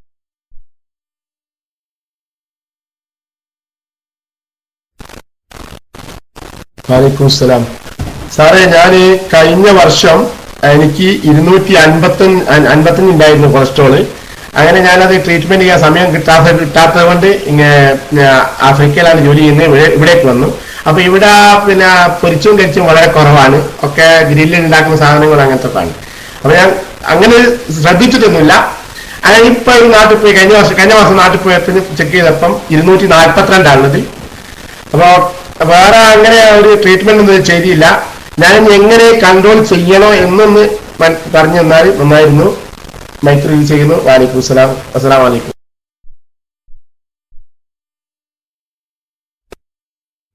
വലൈക്കും അസ്സലാം വറഹ്മത്തുള്ളാഹി വബറകാതുഹു. അസ്സലാമു അലൈക്കും. 242 എന്ന് പറയുന്നതും നമ്മൾ പറഞ്ഞ 239 വരെ 240 വരെ നോർമലിന്റെയും കൂടുതൽ 200ന്റെ താഴെയാണ് ആയിരിക്കേണ്ടത്. 200ന്റെയും 240ന്റെ ഇടയിലുള്ളത് കൂടുതലാണെങ്കിലും ഞാൻ പറഞ്ഞു റിസ്ക് ഫാക്ടർ ഇല്ലാത്ത ആളുകൾക്ക് മാത്രം നമുക്ക് മെഡിസിൻ വേണ്ടി വരില്ല. നിങ്ങളുടെ വയസ്സ്, നിങ്ങളുടെ ശരീരപ്രകൃതി, നിങ്ങളുടെ ജീവിത രീതികൾ, നിങ്ങൾ ഇരുന്ന് മാത്രം കിടക്കുന്ന ആള് അല്ലെങ്കിൽ നല്ല എക്സസൈസ് ചെയ്യുന്ന ആള്, ആ വ്യത്യാസം. അപ്പൊ ഈ കാര്യങ്ങളൊക്കെ നോക്കിയിട്ട് എന്താ പാടുള്ളൂ. 47 വയസ്സ്, ഓക്കെ, 40 വയസ്സിന് മുകളിലാണ് റിസ്ക് കൂടുതലുള്ള ആള്. ഒരു റിസ്ക്. 2, നിങ്ങൾ പറഞ്ഞ പോലെ തടി ഉണ്ടെന്നാണോ പറഞ്ഞത്? തടി ഉണ്ടെന്നല്ലേ പറഞ്ഞത്. അപ്പൊ ഇങ്ങനത്തെ റിസ്ക് ഫാക്ടറുകൾ ഉണ്ടെങ്കിൽ നിങ്ങൾക്ക് ചെറിയ ഡോസിലെങ്കിലും മരുന്ന് വേണ്ടി വരും. യെസ്, തടിയുള്ള ആളാണ്. അപ്പം അതുണ്ടെന്നുണ്ടെങ്കിൽ നിങ്ങൾക്ക് എന്തായാലും 242 ഉണ്ടെങ്കിൽ മരുന്ന് വേണ്ടി വരും എന്നാണ് അതിനെക്കുറിച്ച് പറയുന്നത്. എന്തായാലും ഈ കാര്യങ്ങളൊക്കെ തീരുമാനിച്ചു. 242 എന്ന് പറയുന്നത് എന്തായാലും കൂടുതൽ. നിങ്ങൾ ഇനി എന്തൊക്കെ നോക്കേണ്ടത്? അവിടെ എണ്ണ പൊരിച്ചതും കരിച്ചതെന്നുള്ളത് മാത്രമല്ല ഞാൻ പറഞ്ഞത്. അതിന്റെ കൂടെ നമ്മൾ ഭക്ഷണത്തിന്റെ മാത്രം നോക്കിയിട്ട് കാര്യമില്ല. നമ്മുടെ ഉള്ള തടിയെയും മറ്റു ശരീരത്തെയും എക്സസൈസ് ചെയ്തിട്ട് കുറച്ചെങ്കിലും, ഇപ്പൊ ഈ പറഞ്ഞ പോലെ എന്ത് പാടില്ല, 89 കിലോ എന്ന് പറഞ്ഞാൽ എന്തായാലും കൂടുതൽ തന്നെയാണ്. അപ്പം ഈ പറയുന്ന ഒന്ന് ഇളകുന്ന ശരീരമാക്കാൻ ശ്രദ്ധിക്കുക. ഒന്ന് ഇളകി പോവുക എന്നുള്ള രൂപം ഉണ്ടാക്കുക എന്നാണ് അതിനെക്കുറിച്ച് പറയുന്നത്. അസ്സലാമു അലൈക്കും.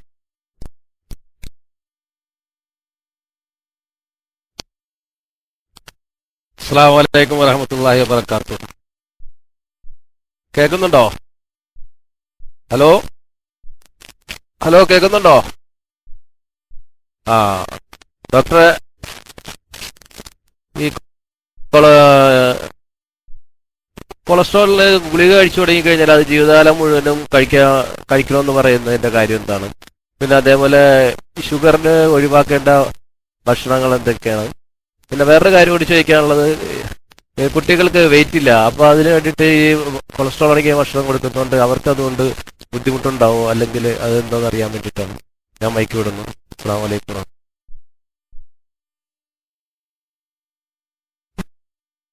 വലൈക്കും അസ്സലാം വറഹ്മത്തുള്ളാഹി. ഇതിപ്പോ ഞാൻ ഒരു ക്ലാസ് മൊത്തം എടുക്കേണ്ടി വരും. കൊളസ്ട്രോളിനെ കുറിച്ച് പറയാൻ എന്താണ്, കൊളസ്ട്രോളിന് ഉള്ള ഭക്ഷണം ഇതൊക്കെ ഞാൻ പറഞ്ഞു. കുട്ടികൾക്ക് കൊളസ്ട്രോൾ കൊടുക്കുന്നത്, കൊളസ്ട്രോൾ ഉള്ള ഭക്ഷണം കൊണ്ട് മാത്രമല്ല തടി വെക്കുന്നത്. തടി കുറയാന്നുള്ള സാധനത്തെ മെഡിക്കൽ സയൻസിൽ പറയുന്നത് പ്രോട്ടീൻ എനർജി മാൽന്യൂട്രീഷൻ എന്നാണ്. കൊളസ്ട്രോൾ കൂട്ടിയിട്ടല്ല തടി വെക്കുന്നത്. പ്രോട്ടീനും, ഞാൻ നേരത്തെ പറഞ്ഞു, ഈ നട്ട്സ് ഉള്ളതിൽ പ്രോട്ടീനാണ് നമ്മുടെ ശരീരത്തിന്റെ മസിൽ മാസ് കൂട്ടുന്ന സാധനം. നിങ്ങൾക്കറിയാലേ, ജിമ്മിലൊക്കെ പോകുന്ന ആള് പ്രോട്ടീൻ പൗഡർ കഴിക്കുന്നത്. അപ്പം പ്രോട്ടീനാണ് തടി വെക്കാൻ കൊടുക്കേണ്ടത്. പ്രോട്ടീൻ, കാലറി, അതായത് കാർബോഹൈഡ്രേറ്റ്സ്, നമ്മൾ പറയുന്ന അരി പോലെയുള്ള കാർബോഹൈഡ്രേറ്റ് സാധനങ്ങൾ, പ്രോട്ടീൻസ്, അതിന്റെ കൂടെ ആവശ്യമായ എണ്ണ. അത് എണ്ണ എന്ന് പറഞ്ഞിട്ടുണ്ടെങ്കിൽ നമ്മളെ ഫാറ്റ്, അത് കൊളസ്ട്രോൾ കുറെ കൊളസ്ട്രോൾ കൊടുക്കുന്ന രീതിയിൽ കുഴപ്പമൊന്നും, ഇത് കുട്ടികൾ തടി കൂടുമൊന്നുമില്ല. അതും അവർക്കും ഇപ്പൊ നമ്മളെ ഇപ്പം അറബ് നാടുകളിലൊക്കെ കാണുന്ന കുട്ടികളെ നിങ്ങൾക്കറിയാം. 14, ഇപ്പൊ നമ്മുടെ നാട്ടിലും ആയി തുടങ്ങിയത്. ഒരു 10 വയസ്സുള്ള കുട്ടിയെ കണ്ടിട്ടുണ്ടെങ്കിൽ അവരുണ്ടാവും ഒരു 60-70 കിലോ. അപ്പം അങ്ങനത്തെ ഒരു അവസ്ഥയിലേക്ക് പോകുന്നതിനേക്കാളും അവർക്കൊക്കെ കേടുണ്ട്. ഇപ്പൊ 20 വയസ്സുള്ള കുട്ടികള് കൊളസ്ട്രോളിന് മരുന്നെടുക്കുന്ന ആളുകളുണ്ട്.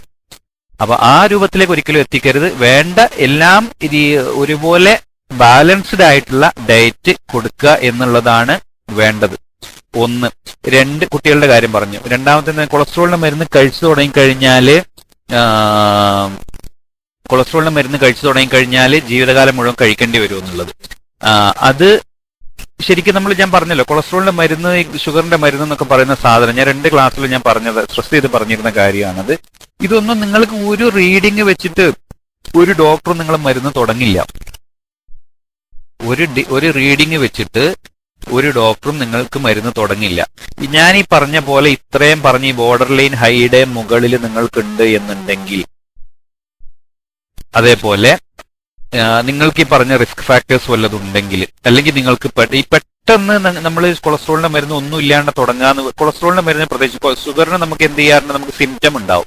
കൊളസ്ട്രോളിന് ഞാൻ പറഞ്ഞു നമുക്ക് സിംറ്റം ആയിട്ടൊന്നും, നമുക്ക് അതിന്റെ ലക്ഷണങ്ങളായിട്ട് നമുക്കൊന്നും കാണാൻ കഴിയില്ല.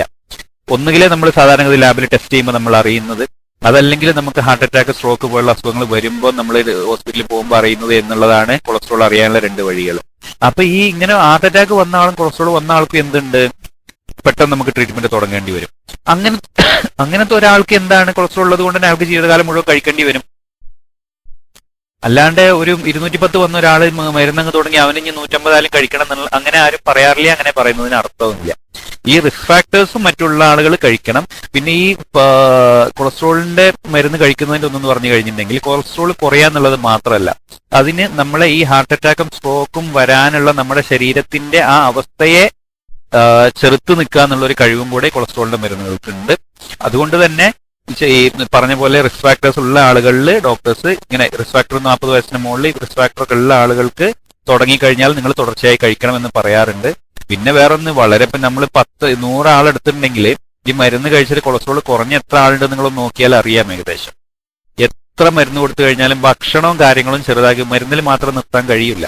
ഭക്ഷണവും കാര്യങ്ങളും ശ്രദ്ധിക്കുക. അത് നമുക്ക് കൂടുതൽ ആളുകൾക്കും പറ്റാത്ത കാര്യമായതുകൊണ്ട് തന്നെ അതുകൊണ്ടാണ് നമ്മൾ എന്ത് ചെയ്യേണ്ടത്, പലപ്പോഴും തുടങ്ങിക്കഴിഞ്ഞാൽ ജീവിതകാലം മുഴുവൻ കഴിക്കേണ്ടി വരുന്നത് എന്നും കൂടെ പറയുന്നു. അസ്സലാമു അലൈക്കും.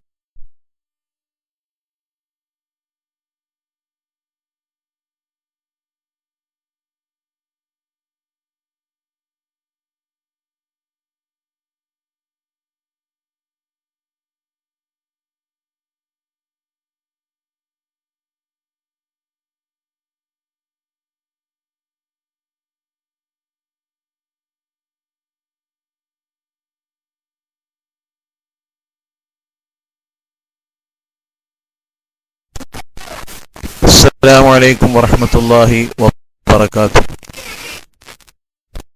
കൊളസ്ട്രോൾ ഉള്ള ഒരു വ്യക്തിക്ക് സാധാരണ നിലയിൽ എല്ലാവർക്കും അറിയാവുന്ന അതിന്റെ തുടക്കത്തിലുള്ള ലക്ഷണങ്ങൾ ഡോക്ടർ ഒന്ന് വിവരിച്ചാൽ നന്നായിരുന്നു. ഞാൻ മൈക്ക് ഒഴിവാക്കും.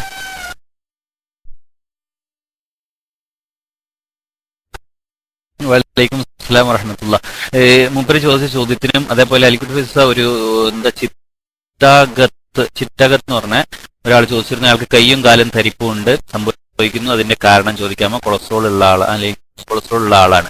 അപ്പൊ ഇതിന് രണ്ടിനും കൂടി ഞാൻ മറുപടി പറഞ്ഞേ. കൊളസ്ട്രോൾ ഞാൻ പല പ്രാവശ്യം പറഞ്ഞു, കൊളസ്ട്രോള് എന്നതുകൊണ്ട് മാത്രം നമ്മൾ ഷുഗറിന് പറഞ്ഞ പോലെ ഒരു ലക്ഷണം നമുക്ക് പറയാൻ കഴിയില്ല. ഇന്ന ലക്ഷണങ്ങൾ കൊണ്ട് അത് കൊളസ്ട്രോൾ കൊണ്ടായിരിക്കും എന്ന് പറയാൻ കഴിയില്ല. ഇതിന് രണ്ട് വഴിയേ ഉള്ളൂ. ഒന്നുകിലേ നിങ്ങൾ പോയി ടെസ്റ്റ് ചെയ്താൽ അറിയണം. രണ്ടെന്താണ്, നമ്മൾ പറഞ്ഞ പോലെ ഹാർട്ട് അറ്റാക്ക് ഇതുപോലുള്ള ഷുഗർ അസുഖങ്ങൾ വരിക, ഒന്ന് കഴിയുമ്പോൾ ടെസ്റ്റ് ചെയ്യും പറയാം. അപ്പൊ ഈ ലാബ് ടെസ്റ്റിലൂടെ മാത്രമേ നമുക്ക് അതിനെ ഇത് ചെയ്യാൻ പറ്റുള്ളൂ. അല്ലാണ്ട് ഇപ്പൊ നമ്മൾ ഷുഗറിനെ പറഞ്ഞ മൂത്രം കൂടി കഴിഞ്ഞാൽ അല്ലെങ്കിൽ മറ്റുള്ള അങ്ങനത്തെ ഓരോ കാര്യങ്ങൾ പറഞ്ഞിരുന്നു അന്ന്. അപ്പൊ ഈ സംഭവങ്ങളെ പോലെ ഒരു ലക്ഷണം കൊളസ്ട്രോൾ കൂടിയതിന്റെയാണ് എന്ന് സത്യത്തിൽ ഒരു ഗ്രൂപ്പായിട്ട് എവിടെയും പറയുന്നില്ല. ഹൈപ്പർ കൊളസ്ട്രോളീമിയ, അതായത് കൊളസ്ട്രോൾ കൂടിയിരിക്കുന്ന അവസ്ഥയ്ക്ക് എന്നാണ് അതിനെക്കുറിച്ച് പറയുന്നത്. പിന്നെ ഈ അലിക്കുട്ടി അയച്ച ആളുടെ ചോദ്യത്തിന്റെ ഉത്തരം, അദ്ദേഹത്തിന്റെ ഇപ്പൊ കൊളസ്ട്രോൾ ഉള്ളത് കൊണ്ടാണ് ഈ സംഭവം ഈ ഇതിന്റെ ബാക്കിയാണ്. അതാണ് ഞാൻ രണ്ടും കൂടി പറയാമെന്ന് പറഞ്ഞത്.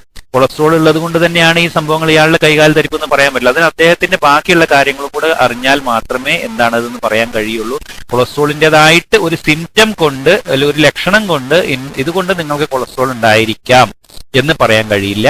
പിന്നെ നമ്മൾ ഫാറ്റ് ഡെപ്പോസിഷൻ, അത് ലൈപ്പോമൊക്കെ ഉള്ള ആളുകൾ അല്ലെങ്കിൽ ലിവറിൽ നമ്മൾ ഫാറ്റ് ഡെപ്പോസിഷൻ വരുന്ന എന്തെങ്കിലും വേറെ കാര്യത്തിന് അൾട്രാസൗണ്ട് ചെയ്യുമ്പോൾ നമ്മൾ ലിവറിൽ ഫാറ്റി ലിവർ എന്ന് പറഞ്ഞിട്ട്, ഫാറ്റി ലിവർ എന്ന് പറഞ്ഞിട്ടുണ്ടെങ്കിൽ ലിവർ ഇങ്ങനെ തടിച്ചിരിക്കാന്നല്ല, തടിച്ച ലിവർ എന്നല്ല അതിന്റെ മലയാളം.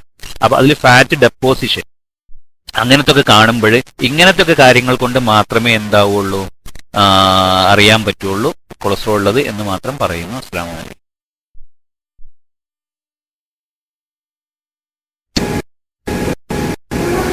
അസ്സലാമു അലൈക്കും വറഹ്മത്തുള്ളാഹി. ഞാൻ നേരത്തെ മേലുണ്ടായിരുന്നു, താഴെ പോയതാണ്, മൈക്ക് അടിയതല്ല. ഡോക്ടർ, എനിക്ക് ട്രൈഗ്ലിസറൈഡ്സ് വളരെ കൂടുതലാണ്.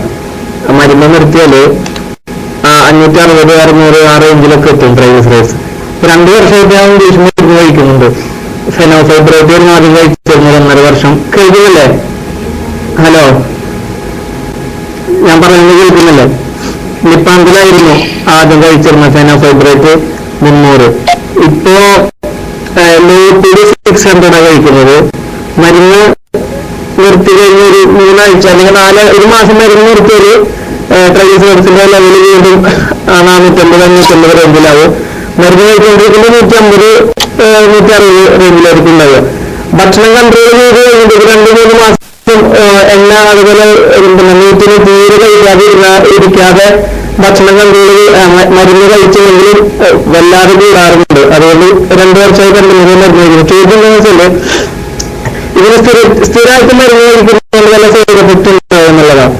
പിന്നെ ഈ തവിടെണ്ണ കുടിക്കുന്നത് കൊണ്ട് കൊളസ്ട്രോൾ പറയുന്ന ആരോ പറഞ്ഞിട്ട് അതിന് വല്ല യാഥാർത്ഥ്യമല്ലോ? തവിടെണ്ണ ഭക്ഷണത്തിന് ഉപയോഗിക്കുന്നല്ല, സ്പൂണിൽ രാവിലെ 1 സ്പൂൺ കഴിക്കുന്നത് കൊളസ്ട്രോൾ കുറക്കും എന്ന് പറഞ്ഞു കേട്ടു. അസ്സലാമു അലൈക്കും.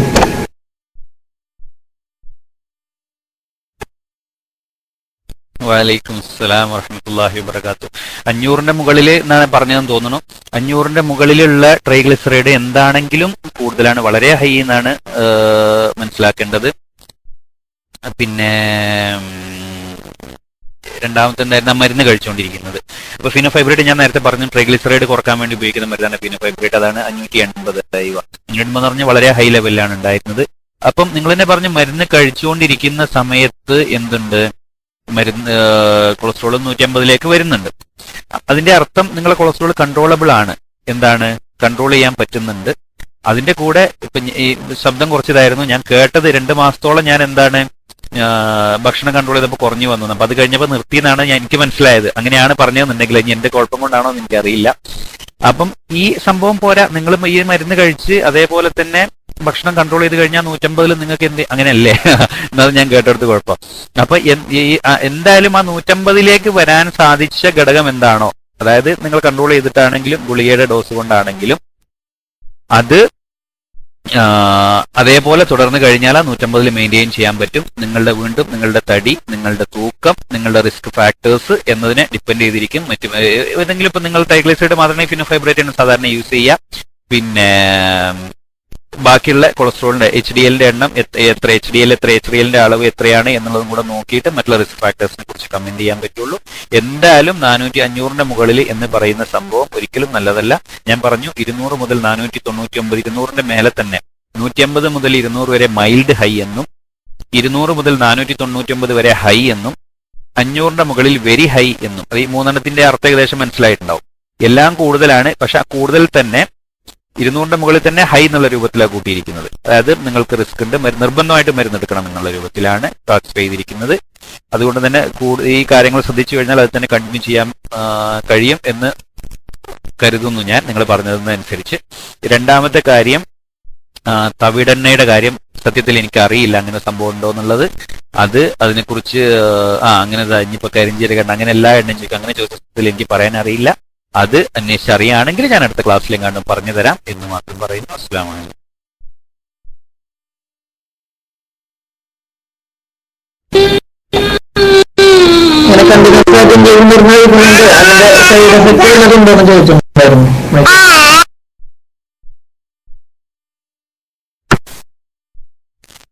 സൈഡ് എഫക്ട്സിന്റെ കാര്യം ഞാൻ മറന്നുപോയി. സൈഡ് എഫക്ട്സിന്റെ കാര്യം ഞാൻ പറഞ്ഞല്ലോ, ഈ സ്റ്റാറ്റിൻസിനാണ് വളരെ റെയർ ആയിട്ടാണെങ്കിൽ പോലും, സ്റ്റാറ്റിൻസ് സേഫ് ക്ലാസ്സിൽ നമ്മൾ ഇതിന്റെ മരുന്നുകളൊക്കെ സാധാരണഗതിയിൽ സേഫ് ക്ലാസ്സിൽ ഉൾപ്പെടുത്തിയിട്ടുള്ള മരുന്നുകളാണ്, വലിയ കുഴപ്പമൊന്നുമില്ല. ഇങ്ങനെ മരുന്നിന്റെ സേഫ് ക്ലാസ് എന്ന് പറയുന്നത് 2 കാര്യത്തിലാണ്, 2-3 കാര്യങ്ങൾ വെച്ചിട്ടാണ്. അതായത് നമുക്ക് ആ മരുന്ന് കൊണ്ട്, അപ്പൊ ഏതൊരു കാര്യത്തിന്റെയാണ്, ഇപ്പൊ മരുന്നിന്റെ എന്നുള്ളതല്ല, ആ സംഭവം കൊണ്ട് നമുക്കുണ്ടാവുന്ന ഗുണം, അല്ലെങ്കിൽ അത് ഉപയോഗിക്കാതിരുന്നാൽ, അല്ലെങ്കിൽ ആ അസുഖം കൊണ്ട്, നമ്മൾ ആ മരുന്നൊരു അസുഖത്തിനാണല്ലോ ഉപയോഗിക്കുന്നത്, ആ അസുഖം കൊണ്ട് നമുക്കുണ്ടാകുന്ന ദോഷം, ഇത് രണ്ടിനെയും കമ്പയർ ചെയ്തിട്ടാണ് പറയുന്നത്. മനസ്സിലായല്ലോ? അപ്പം ഈ ഞാൻ പറഞ്ഞ സ്റ്റാറ്റിൻസ് എന്ന് പറഞ്ഞ ഗ്രൂപ്പിലുള്ള, അതായത് ഈ അറ്റോർവാസ്റ്റാറ്റിൻ, റോസുവാസ്റ്റാറ്റിൻ പോലെയുള്ള, സിംവാസ്റ്റാറ്റിൻ പോലെയുള്ള ഗുളികകൾക്കാണ് വളരെ റെയർ ആയിട്ടാണെങ്കിൽ പോലും എന്തുള്ളത്, ഈ നമ്മൾ ലിവർ എൻസൈം കൂടുക ചെറുതായിട്ട്, ഒരു സ്ലൈറ്റ് എലിവേഷൻ, അതേപോലെ മസിലിനെ ചില റാബ്ഡോമയലൈസിസ് എന്ന് പറയുന്ന പോലത്തെ അതൊക്കെ വളരെ റെയർ ആയിട്ട് ഒന്നും പറയേണ്ട കാര്യങ്ങളല്ല എന്ന് തന്നെ അതിനെക്കുറിച്ച് പറയുന്നു. ഫിനോഫൈബ്രേറ്റിന് അതിനെ സ്പെസിഫിക് ആയിട്ടുള്ളതായിട്ട് അറിയില്ല, ഞാൻ റെഫർ ചെയ്തതിലൊന്നും ഇത് കണ്ടിട്ടില്ല.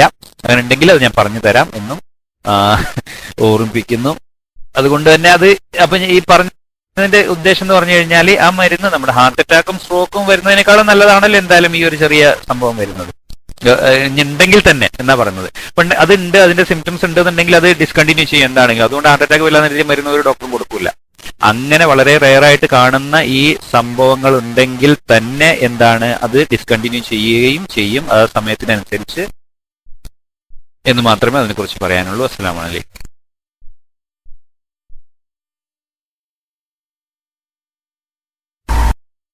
അസ്സലാമലൈക്കും വറഹ്മത്തുള്ള. എന്ന് വിചാരിച്ചത് ഞാനിപ്പോൾ ഹറമിലേക്ക് പോകാൻ നിൽക്കുകയാണ്, അതുകൊണ്ട് ചാടി പോകണം. പിന്നെ അൽഹംദുലില്ലാ കൊളസ്ട്രോള് പ്രമേയം ഒന്നുമില്ല.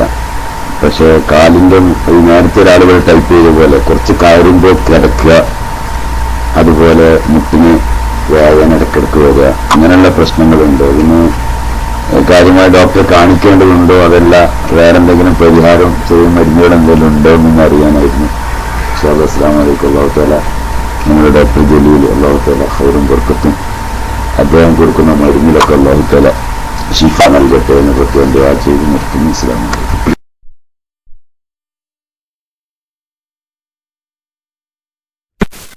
അമീൻ. വലൈക്കും അസ്സലാം വറഹ്മത്തുള്ളാഹി വബറകാതുഹു. പിന്നെ ഈ പറഞ്ഞ രണ്ട് കാര്യങ്ങൾ, ഒന്ന് കിതപ്പ്, രണ്ട് കാലിന്റെ മുട്ട് വേദന. ഈ കിതപ്പ് എന്ന് പറഞ്ഞ കാര്യം ഇത്തിരി സീരിയസ് ആയിട്ട് എടുക്കേണ്ട കാര്യം, അതായത് കയറ്റം കയറുമ്പോഴുള്ള കിതപ്പ്, അതല്ലെങ്കിൽ കുറച്ച് നടക്കുമ്പോൾ ശേഷം സാധാരണ ആരോഗ്യവാനായിട്ടുള്ള ഒരാൾ, അതായത് നല്ല സ്പോർട്ടി ആയിട്ടുള്ള ഒരാളുടെ നടത്തമല്ല പറഞ്ഞത്. ദിവസം 4 കിലോമീറ്റർ 5 കിലോമീറ്റർ ഒന്നും ഇല്ലാണ്ട് നടക്കാൻ പറ്റുന്ന ആളുകളുണ്ടാവും, അവരോടല്ല കമ്പയർ ചെയ്യേണ്ടത്. സാധാരണ ആരോഗ്യവാനായിട്ടുള്ള ഒരാൾ നടക്കുന്ന അത്ര നടന്നാൽ നമുക്ക് കിതപ്പ് വരുന്നുണ്ടെങ്കിൽ അത് നമ്മുടെ ശരീരത്തിലെ എന്തെങ്കിലും ഒരു പ്രശ്നമുണ്ട് എന്നാണ് സൂചിപ്പിക്കുന്നത്. അത് ഹാർട്ടിനാകാം, അല്ലെങ്കിൽ നമ്മുടെ ശ്വാസകോശത്തിന്റെ പ്രശ്നങ്ങളാവും. അതും ഒരു വലിയ കുഴപ്പമാണെന്നല്ല പറയുന്നത്, പക്ഷെ എന്തെങ്കിലും ഉണ്ട് എന്നുള്ളതിന്റെ ഒരു സൂചനയാണത്. അതുകൊണ്ട് അങ്ങനെയുള്ള കിതപ്പ്, പ്രത്യേകിച്ചും കോണി കയറുമ്പോഴുള്ള കിതപ്പ്, മലർന്ന് കിടന്നിട്ടുണ്ടെങ്കിൽ ചിലർക്ക് കിതപ്പ് വരും. ഈ സംഭവങ്ങളൊക്കെ നമ്മൾ എടുത്ത് ഒരു ഡോക്ടറുടെ അടുത്ത് പോയി അത് ചെക്ക് ചെയ്യേണ്ടതാണ് എന്ന് ഓർമ്മിപ്പിക്കുന്നു. പിന്നെ രണ്ടാമത് കാലിന്റെ മുട്ട് വേദനയാണ് പറഞ്ഞിരുന്നത്. ജിദ്ദയിൽ വരും ഇൻഷാ അല്ലാ. കാലിന്റെ മുട്ട് വേദനയുടെ കാര്യം അതേ പറഞ്ഞ പോലെ വയസ്സായ ആളുകൾ, വയസ്സാവണമെന്നില്ല, കാലിന്റെ മുട്ട് തേയ്മാനത്തിന്റെ പ്രശ്നമായിരിക്കാം, അതല്ലെങ്കിൽ വല്ല ചെറിയ ഇഞ്ചുറി, നമ്മൾ തിരിഞ്ഞിട്ടുള്ള വല്ല ഇഞ്ചുറി കൊണ്ടായിരിക്കാം. അത് എന്താണെന്നുള്ള അതും നോക്കിയാൽ മാത്രമേ അതിനെക്കുറിച്ച് പറയാൻ പറ്റുള്ളൂ. കാലിന് നീരുണ്ടോ, അതെല്ലാം മുട്ടിന് ഈ വേദന മാത്രമേ ഉള്ളൂ, ടിക് ടിക് എന്നുള്ള മടക്കുമ്പോഴുള്ള സൗണ്ട് കേൾക്കുന്നുണ്ടോ, ഇങ്ങനെയൊക്കെ കാര്യങ്ങൾ അതിനെക്കുറിച്ച് അറിഞ്ഞാൽ അതിനെക്കുറിച്ച് പറയാം. എന്തായാലും ഡോക്ടറുടെ ഉപദേശം തേടുന്നത് നന്നായിരിക്കും എന്ന് മാത്രം. അസ്സലാമു അലൈക്കും. ഹലോ, അസ്സലാമു അലൈക്കും ഡോക്ടറെ. എനിക്ക് ചോദിക്കാനുള്ളത്, എനിക്കൊരു കൊളസ്ട്രോൾ ഒരു 150 ഉണ്ടായിരുന്നു. ഞാന് നല്ല തടിയിളക്കി പണിയെടുക്കുന്ന ആളാണ്. 2 മാസമായിട്ട് ഇപ്പോ പിന്നെ കാല് കിടന്നിട്ട് ഇങ്ങനെ ഇളകാതിരിക്കുകയാണ്. അപ്പൊ അത് കാരണമായിട്ട് കൊളസ്ട്രോൾ കൂടാൻ സാധ്യത ഉണ്ടോ? അതിനെന്തെങ്കിലും കാര്യമായിട്ട് എന്തെങ്കിലും ലക്ഷണം ഉണ്ടെങ്കിൽ ഒന്ന് പറഞ്ഞാൽ വല്ല ഉപകാരമായിരുന്നു. അസ്സലാമു അലൈക്കും. വലൈക്കും അസ്സലാം വറഹ്മത്തുള്ളാഹി. കിടക്കുന്നത് കൊണ്ട് മാത്രം കൊളസ്ട്രോൾ കൂടില്ല, പക്ഷെ കിടക്കുമ്പോൾ അങ്ങനെ നമ്മൾ ഈ പറഞ്ഞ പോലെ 1 മാസം കിടന്നാലും 2 മാസം കിടന്നാലും ആ സമയം മതി. നിങ്ങൾ മൊത്തം ഇരുന്ന് കിടന്ന് തിന്നുവാണെങ്കിൽ ആ സമയം കൊണ്ട് നിങ്ങൾക്ക് കൂടാം. ലക്ഷണങ്ങൾ ഞാൻ പറഞ്ഞു. കൊളസ്ട്രോൾ കൂടുന്നതിന് മാത്രമായിട്ട് ലക്ഷണങ്ങൾ എന്നുള്ളത് പറയാൻ കഴിയില്ല. ഭക്ഷണത്തിൽ കിടക്കുന്ന സമയത്ത് പ്രത്യേകിച്ച് ഇളകുന്ന ആളായതുകൊണ്ട് കിടക്കുന്ന സമയത്ത് ഭക്ഷണം നന്നായി ക്രമീകരിക്കണം എന്നുള്ളത് ഓർമ്മപ്പെടുത്തുന്നു. അസ്സലാമു അലൈക്കും. അസ്സലാമു അലൈക്കും. ഡോക്ടർ സാറേ, എനിക്ക് ഒരു സംശയം. എനിക്ക് വെറുതെ ഇരിക്കുമ്പോൾ ചിലപ്പം ഒരു ശ്വസിക്കേണ്ടത് എടുത്തിട്ട് ഇങ്ങനെ ശ്വസിക്കുമ്പോൾ തോന്നുന്നു. അങ്ങനെ ശ്വസിച്ചാൽ ചിലപ്പോൾ ശ്വാസം പോകും പോലെ തടസ്സം തോന്നുന്നു, ചെറിയ തടസ്സം തോന്നും. പക്ഷേ ഓടുമ്പോൾ 2 കിലോമീറ്റർ ഓടിയാലൊന്നും അതില്ല, കുഴപ്പമില്ല. പിന്നെ കുറെ 5 കിലോമീറ്റർ നടക്കുന്നുണ്ട്, എന്നാലും അതൊന്നുമില്ല. പക്ഷേ ഈ ചില സമയങ്ങളിൽ എടുത്തിട്ട് ശ്വസിക്കണം, ഇങ്ങനെ ആക്കി ശ്വസിക്കണം, അങ്ങനെ ഒരു സംഭവം. അതെന്തുകൊണ്ടാണ്? പിന്നെ ഉറക്ക് രാത്രി കുറവാണ്, കിടന്നിട്ട് തന്നെ 1 മണിക്കൂർ കഴിഞ്ഞാൽ ഉറക്ക് വരും. അസ്സലാമു അലൈക്കും. വലൈക്കും അസ്സലാം വറഹ്മത്തുള്ളാഹി വബറകാതുഹു. എടുത്ത് നിങ്ങൾ പറഞ്ഞു, ഞാൻ പറഞ്ഞല്ലോ, ശ്വാസത്തിന്റെ കാര്യം പറയുമ്പോൾ അത് നമ്മൾ പറഞ്ഞ പോലെ നടത്തത്തിലോ അല്ലെങ്കിൽ കയറ്റം കഴിയുമ്പോഴോ കയറ്റം കയറുമ്പോഴോ ഒക്കെ ഉള്ള മുട്ട് നമ്മളെ കിതപ്പ് വരികയാണെങ്കിലാണ് മെയിനായിട്ട് നമ്മൾ നോക്കേണ്ടത്. അല്ലാണ്ട് ഇപ്പൊ നമ്മളിപ്പോ നിങ്ങൾ ഉദ്ദേശിക്കുന്ന നമ്മൾ നെടുവേർപ്പിടുക എന്ന് പറയുന്ന പോലെ സംഭവമാണെങ്കിൽ അതിനെക്കുറിച്ച് അത്ര വലിയ കാര്യമായിട്ട് എടുക്കേണ്ടതില്ല എന്ന് തോന്നുന്നു. പിന്നെ നിങ്ങൾക്ക് ഈ പറഞ്ഞ പോലെ ആസ്മ അല്ലെങ്കിൽ മുമ്പ് ചെറുപ്പത്തിലോ എങ്ങാണ്ട് മറ്റുള്ള കാര്യങ്ങൾ വല്ലതും ഉണ്ടോ എന്നുള്ള കാര്യങ്ങളും കൂടെ അതിനോട് ചേർത്ത് വായിക്കണം. അങ്ങനെ ഉണ്ടെങ്കിൽ ഈ കാര്യങ്ങൾ നോക്കും. അതേപോലെ ഉറക്കം കുറവാണ് എന്നാ പറഞ്ഞത്. ഉറക്കം കുറയാനുള്ള കാര്യങ്ങൾ, സ്ട്രെസ്, ഞാൻ കഴിഞ്ഞ ക്ലാസ്സിൽ പലപ്പോഴും ചില ചോദ്യങ്ങൾക്ക് ഉത്തരമായിട്ട് സൂചിപ്പിച്ചിരുന്ന സ്ട്രെസ് പോലെയുള്ള കാര്യങ്ങളായിരിക്കാം. ടെൻഷന് കാര്യങ്ങളൊക്കെ ഉറക്കിനെ ഇൻഡയറക്റ്റ് ആയിട്ട് ബാധിക്കും. അപ്പൊ അങ്ങനത്തെ കാര്യങ്ങളൊക്കെ ഉണ്ടെങ്കിൽ അതൊക്കെ ഒന്ന് നോക്കാൻ ശ്രമിക്കാന്നുള്ളതേ ഉള്ളൂ. അസ്സലാമു അലൈക്കും. അസ്സലാമു അലൈക്കും. കേൾക്കുന്നുണ്ടോ? ഹലോ, കേൾക്കുന്നുണ്ടോ? ഡോക്ടർ സാറേ, ഞാൻ ഒരു 47 വയസ്സാണ് എനിക്കുള്ളത്. 75 കിലോ വെയിറ്റ് ഉണ്ട്. 15 ദിവസം മുമ്പ് കൊളസ്ട്രോൾ ചെക്ക് ചെയ്തപ്പോൾ total cholesterol 240, ട്രൈഗ്ലൈസറൈഡ് 300, HDL 45, LDL 135, VLDL 60. ഇങ്ങനെയാണ് റേഷ്യോ കാണുന്നത്. ഇതിൽ ട്രൈഗ്ലൈസറൈഡ് കുറച്ച് കൂടുതലാണ് എന്നാണ് എനിക്ക് മനസ്സിലാവുന്നത്. അതിന് എന്താ ചെയ്യേണ്ടത്? ഞാനിപ്പോൾ അറ്റോവാസ്റ്റാറ്റിൻ ഒരു 15 ദിവസമായിട്ട് കഴിക്കുന്നുണ്ട്. അത് മാറ്റണോ എന്നാണ് എനിക്ക് അറിയേണ്ടത്. അസ്സലാമു അലൈക്കും. അസ്സലാമു അലൈക്കും വറഹ്മത്തുള്ളാഹി. നിങ്ങൾ പറഞ്ഞ അളവുകൾ അനുസരിച്ച് 240 കൊളസ്ട്രോൾ പറഞ്ഞത്. ട്രൈഗ്ലിസറൈഡ് പറഞ്ഞ് എനിക്ക് തോന്നുന്നു 200 ചില്ലറ, അതും 200ന്റെ മുകളിലാണ്. ഈ ഇത് രണ്ടും വെച്ചിട്ട് HDL എന്തായാലും നോർമൽ രീതിയിൽ ആണ് 45 പറഞ്ഞു തോന്നുന്നു. അപ്പൊ അത് കുറച്ച് കുറവാണ്. അപ്പം ആണെങ്കിൽ ഹലോ, അസ്സലാമു അലൈക്കും. ഈ ഡോക്ടർ സംസാരിച്ചുകൊണ്ടിരിക്കുമ്പോൾ മൈക്ക് ചാടുന്ന ശ്രദ്ധിക്കുക. മൈക്ക് എടുക്കുന്നവർ അത് വ്യക്തമായി മനസ്സിലാകും, ജനങ്ങൾക്ക് മനസ്സിലാകും. കാരണം നിങ്ങൾക്ക് മാത്രം തിരിഞ്ഞാൽ പോരാ, നിങ്ങൾ എന്താ ചോദിക്കുന്നത് അത് മറ്റുള്ളവർക്ക് തിരിയണം, ഡോക്ടർക്ക് മനസ്സിലാവണം. അപ്പോഴേ ഡോക്ടർക്ക് മറുപടി വരാൻ കഴിയുള്ളൂ. അപ്പൊ അതുകൊണ്ട് മൈക്ക് ചാട്ടവും മറ്റൊക്കെ നിർത്തി ഡോക്ടർ സംസാരിക്കുമ്പോൾ മൈക്ക് ആക്റ്റീവാക്കി വെച്ച് മൈക്ക് ചാടരുത് എന്ന് പ്രത്യേകം അറിയിക്കുന്നു. എടുക്കുന്ന ആളുകൾ മൈക്ക് ക്ലിയർ ആണോ, കാരണം സംസാരിക്കുന്നത് മനസ്സിലായാലല്ലേ അതെന്താണ് മറുപടി വരാൻ പറ്റുള്ളൂ എന്ന് ശ്രദ്ധിക്കണം എന്ന് ഓർമ്മപ്പെടുത്തുന്നു. അസ്സലാമു അലൈക്കും. ഇപ്പൊ ഞാൻ ഉത്തരം പറഞ്ഞ വല്ലതും കേട്ടോ? ഒന്നും കേട്ടിട്ടില്ലേ? ഒന്നും കേട്ടില്ല. കുറച്ച് കേട്ട്. അപ്പൊ എന്താണെങ്കിലും നിങ്ങൾ പറഞ്ഞ ഗ്രൂപ്പിൽ വരുന്ന ഈ നിങ്ങളിപ്പോ പറഞ്ഞ അളവുകൾ, അദ്ദേഹം പറഞ്ഞ പോലെ അളവുകൾ എന്താണ്, നമ്മൾ ഡിസ്ലൈപ്പിഡീമിയ അല്ല, ലിപ്പിഡ്സിന്റെ അളവ് അങ്ങോട്ടും ഇങ്ങോട്ടും കുറച്ച് മാറിയിട്ടുണ്ട് എന്നുള്ള അളവിലേക്കാണ് സൂചിപ്പിക്കുന്നത്. അതുകൊണ്ട് തന്നെ നിങ്ങൾ തുടങ്ങിയ അറ്റോർവാസ്റ്റാറ്റിൻ എന്ന് പറഞ്ഞ മരുന്ന്, നമ്മൾ ട്രീറ്റ്മെന്റ് തുടങ്ങുന്നത് അറ്റോർവാസ്റ്റാറ്റിൻ വെച്ച് തന്നെയാണ്. ഈ അറ്റോർവാസ്റ്റാറ്റിൻ ഇനി 4 മാസം കഴിഞ്ഞിട്ട് നിങ്ങൾ പറഞ്ഞ പോലെ ഫാസ്റ്റിംഗ് ലെവല് ഒന്ന് നോക്കിയതിന് ശേഷം അതിന്റെ കൂടെ ഫുഡ് കൺട്രോൾ ചെയ്യണം, അതേപോലെ എക്സസൈസ് കുറച്ചെങ്കിലും ചെയ്യുക എന്നുള്ളത് ചെയ്തുകൊണ്ട് ഈ 4 മാസത്തിന്റെ ശേഷം ഒന്നുകൂടെ ചെക്ക് ചെയ്ത് കഴിഞ്ഞതിന് ശേഷം ഈ ഗുളിക മാറ്റേണ്ടി വരില്ല. സാധാരണഗതിയിൽ അറ്റോർവാസ്റ്റാറ്റിൻ തന്നെയാണ് നമ്മൾ തുടങ്ങുന്ന മരുന്ന്. ചെയ്യുന്നതിന് ശേഷം 45 വയസ്സും കൂടെ ഉണ്ടെന്ന് പറഞ്ഞു, അതും ഒരു റിസ്ക് ഫാക്ടറാണ്. മരുന്ന് നിർബന്ധമാണ്, ഇത്രയും കൂടുതലുള്ളത് കൊണ്ട് തുടങ്ങേണ്ടതാണ്. തുടങ്ങിയത് കേടൊന്നുമില്ല, അത് തന്നെ കണ്ടിന്യൂ ചെയ്യുക. ഈ 4 മാസം കഴിഞ്ഞ ശേഷം ഒന്നുകൂടെ നോക്കിയതിന്റെ ശേഷം മാത്രം നമുക്ക് അതിനെക്കുറിച്ച് തീരുമാനിക്കാം. അസ്സലാമു അലൈക്കും വറഹ്മത്തുള്ളാഹി വബറകാതുഹു.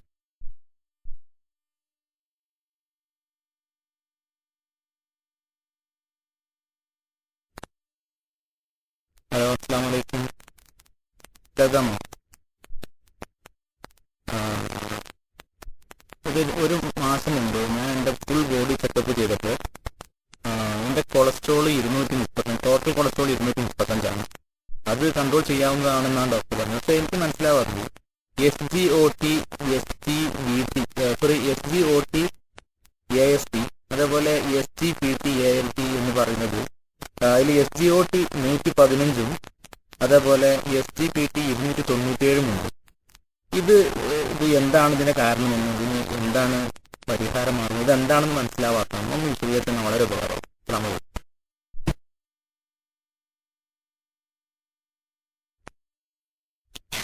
ടോട്ടൽ കൊളസ്ട്രോൾ മാത്രമേ അദ്ദേഹം പറഞ്ഞുള്ളൂ. ടോട്ടൽ കൊളസ്ട്രോൾ 235 ഞാൻ പറഞ്ഞ പോലെ 240 താഴെയാണെങ്കിൽ ഭക്ഷണത്തിൽ ശ്രദ്ധിക്കാവുന്നതേ ഉള്ളൂ. ശ്രദ്ധിച്ച് എക്സസൈസ് ചെയ്ത് കഴിഞ്ഞാൽ കുറക്കാം. ഞാനും ഇതുവരെ അത് തന്നെയാണ് പറഞ്ഞത്. 240 മുകളിലുണ്ടെങ്കിൽ തന്നെ അതിന്റെ റിസ്ക് ഫാക്ടർ നോക്കിയിട്ട് മറ്റുള്ള കാര്യങ്ങൾ നോക്കിയിട്ട് ട്രീറ്റ്മെന്റ് എടുക്കേണ്ടതുള്ളൂ. 2 അദ്ദേഹം ചോദിച്ചത് SGOT, SGPT അല്ലെങ്കിൽ ALT അല്ലെങ്കിൽ AST ALT എന്ന് പറയുന്ന സാധനങ്ങൾ. ഈ SGOTയുടെ വേറെ പേരാണ് ALT AST എന്ന് പറയുന്നത്. അപ്പം ഇത് രണ്ടുമാണ് ഞാൻ നേരത്തെ പറഞ്ഞ ലിവർ എൻസൈംസ് കൂടുക എന്ന് പറഞ്ഞത്. ഈ ലിവർ എൻസൈംസ് കൂടുക എന്ന് പറഞ്ഞത് ലിവറിന് വല്ല കേടുണ്ടോ ഇല്ലേ എന്നറിയാൻ വേണ്ടിയാണ് നമ്മൾ ലിവർ എൻസൈംസ് ചെക്ക് ചെയ്യുന്നത്. ഈ SGOT, SGPT അതേപോലെ ആൽക്കലി ഫോസ്ഫേറ്റേസ്, ഈ 3 എൻസൈംസ്, അതേപോലെ തന്നെ പിന്നെ ഉള്ളത് ടോട്ടൽ ബിലിറൂബിൻ, അതിന്റെ ഇൻഡയറക്റ്റ് അതിന്റെ 2 വാല്യൂസ്. ഈ സംഭവങ്ങളെല്ലാം നോക്കിക്കഴിഞ്ഞാൽ നിങ്ങൾക്ക് AST ALT മാത്രമേ കൂടുതലുള്ളൂ, ഇപ്പൊ ചിലപ്പോൾ ഫുൾ ചെക്കപ്പിൽ എന്ന് പറയുമ്പോൾ നമ്മൾ ബിലിറൂബിൻ മറ്റും ചെയ്തിട്ടുണ്ടാവില്ല, ഈ 2 മാത്രമേ ചെയ്യുന്നുണ്ടാവുള്ളൂ. അപ്പോൾ അത് നോക്കി അതുകൊണ്ടാണ് ആയിരിക്കും ഒരു പക്ഷേ, അല്ലെങ്കിൽ അതിന് കേടുള്ളത് മാത്രം പറഞ്ഞതായിരിക്കാം. എന്താണെങ്കിലും ഇതിന്റെ വാല്യൂസ് നോക്കിയിട്ടേ എന്ത് പറ്റുള്ളൂ, നമുക്ക് പറയാൻ കഴിയുള്ളൂ. ലിവറിന് എന്തായാലും ഈ പറഞ്ഞ വാല്യൂസ് 100ന്റെ മുകളിലുള്ളത് എന്തായാലും കൂടുതൽ 240-45ന്റെ ഉള്ളിലാണ് ഇരിക്കേണ്ടത്. ഈ സാധനം കൂടുതലാണ്. ചെറിയ വ്യത്യാസങ്ങളൊക്കെ ആണെങ്കിൽ, ഇപ്പോൾ ഒരു 60-70 ഒക്കെ ആണെങ്കിൽ നമ്മളത് കാര്യമാക്കി എടുക്കേണ്ട. അതല്ലെങ്കിൽ എന്തുകൊണ്ടാണ് ലിവർ എൻസൈംസ് കൂടിയിട്ടുള്ളത് എന്നുള്ള കാര്യങ്ങൾ നോക്കണം. മറ്റുള്ള വാല്യൂസും കൂടെ അറിഞ്ഞാൽ മാത്രമേ അതിനെക്കുറിച്ച് പറയാൻ കഴിയുള്ളൂ. എന്തായാലും നിങ്ങൾ ചെയ്ത ഫുൾ ബോഡി ചെക്കപ്പ് എന്ന് പറഞ്ഞ ഡോക്ടറുടെ കീഴിലായിരിക്കുമല്ലോ ചെയ്തിട്ടുണ്ടാവുക. അദ്ദേഹത്തോട് ബാക്കിയുള്ള ടെസ്റ്റുകളും കൂടെ നോക്കി അതിനെക്കുറിച്ച് ഒരു അഭിപ്രായം ശരിക്കും ചോദിച്ച് മനസ്സിലാക്കണം. എന്താണ് സംഭവം, എന്തുകൊണ്ടാണ്, അതിന് മറ്റെന്തെങ്കിലും ചെയ്യണോ എന്നുള്ളത്. ഇനി എന്തെങ്കിലും ഒരു കാര്യം അതിൽ വേണ്ടതാണ് എന്നുണ്ടെങ്കിൽ ഇപ്പോൾ ഒരു ഫിസിഷ്യന്റെ കീഴിലായിരിക്കും സാധാരണ ചെയ്തിട്ടുണ്ടാവുക. ടോട്ടൽ ബോഡി ഒരു വലിയ ഹോസ്പിറ്റലാണ് ചെയ്തതെന്നുണ്ടെങ്കിൽ ഫിസിഷ്യന്റെ കീഴിലായിരിക്കും ചെയ്തത്. അല്ലെങ്കിൽ നിങ്ങൾ ടെസ്റ്റ് മാത്രം പോയി ചെയ്തതാണോ എന്ന് എനിക്കറിയില്ല. എന്താണെങ്കിലും ഒരു ഫിസിഷ്യന്റെ കീഴിൽ, അതല്ലെങ്കിൽ ഒരു ഗാസ്ട്രോഎൻട്രോളജിസ്റ്റിന്റെ ഒരു അഭിപ്രായമാണ് അതിന് നല്ലത്. അസ്സലാമു അലൈക്കും വറഹ്മത്തുള്ളാഹി വബറകാതുഹു. കേൾക്കുന്നുണ്ടോ? ഹലോ, കേൾക്കുന്നുണ്ടോ? കേൾക്കുന്നുണ്ടെങ്കിൽ ശരി. സാർ, ഞാൻ 5 കൊല്ലം മുമ്പേ എൻ്റെ എൻജിയോപ്ലാസ്റ്റി കഴിഞ്ഞതാണ്. അപ്പോൾ എൻജിയോപ്ലാസ്റ്റി കഴിഞ്ഞപ്പോൾ മരുന്ന് കണ്ടിന്യൂ ചെയ്തുകൊണ്ടിരിക്കുകയാണ്. ഭക്ഷണ നിയന്ത്രണമുണ്ട്, രാവിലെ 40 മിനിറ്റ് നടക്കുന്നുണ്ട്. ഇപ്പം കഴിച്ചുകൊണ്ടിരിക്കുന്ന മരുന്നുകൾ മറ്റേ രാത്രി അസ്റ്റോർ 10 mg, പിന്നെ രാവിലെ മെറ്റലോർ 25 mg, പിന്നെ ടെലിസ്റ്റ 20 mg കഴിക്കുന്നുണ്ട് രാവിലെ. പിന്നെ ഉച്ചക്ക് കഴിക്കുന്നത് ക്ലോറൽ പ്ലസ് 75 mg. ഇതാണ് ഇപ്പോൾ കഴിച്ചുകൊണ്ടിരിക്കുന്നത്. അതിപ്പോൾ 5 കൊല്ലമായിട്ട് കഴിച്ചുകൊണ്ടിരിക്കുകയാണ്. ഇപ്പോൾ 3 മാസം മുമ്പ് ഇവിടുന്ന് ഞാൻ റിയാദിലാണുള്ളത്. ഇവിടുന്ന് കൊളസ്ട്രോൾ ചെക്ക് ചെയ്തപ്പോൾ പിന്നെ ഗ്ലൂക്കോസ് 98 ആണുള്ളത്.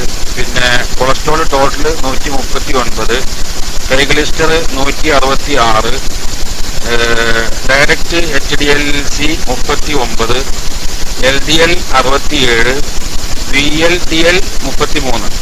ഇതാണ് ഇപ്പോൾ പിന്നെ ഉള്ള ഇനിയിപ്പോൾ നാളെ വീണ്ടും 3 മാസം കഴിഞ്ഞ് നാളെ വീണ്ടും ചെക്ക് ചെയ്യാൻ പോകുന്നുണ്ട്. അപ്പോൾ ഈ മരുന്നുകളാണ് ഇപ്പോൾ കഴിച്ചുകൊണ്ടിരിക്കുന്നത്. പിന്നെ ഇതാണ് ഇപ്പോഴത്തെ അപ്പോൾ അതിന് ഇപ്പോൾ ഇതിന് എന്തെങ്കിലും മാറ്റങ്ങൾ ഭക്ഷണത്തിലോ അല്ലെങ്കിൽ മറ്റുള്ള നടത്തത്തിലോ അല്ലെങ്കിൽ എന്തെങ്കിലും മാറ്റം ചെയ്യുന്നുണ്ടോ? ഈ മരുന്ന് തന്നെ കണ്ടിന്യൂ ചെയ്ത് കഴിച്ച് കൊണ്ടിരുന്നാൽ മതിയോ? 5 കൊല്ലമായി ഇപ്പോൾ മറ്റേ തിരുവനന്തപുരം ചിത്രയെന്നാണ് പിന്നെ എൻജിയോപ്ലാസ്റ്റി കഴിഞ്ഞത്. അപ്പോൾ അതിൻ്റെ വിലപ്പെട്ട ഒരു അറിയിപ്പിന് കാത്തിരിക്കുന്നു. അസ്സലാമു അലൈക്കും.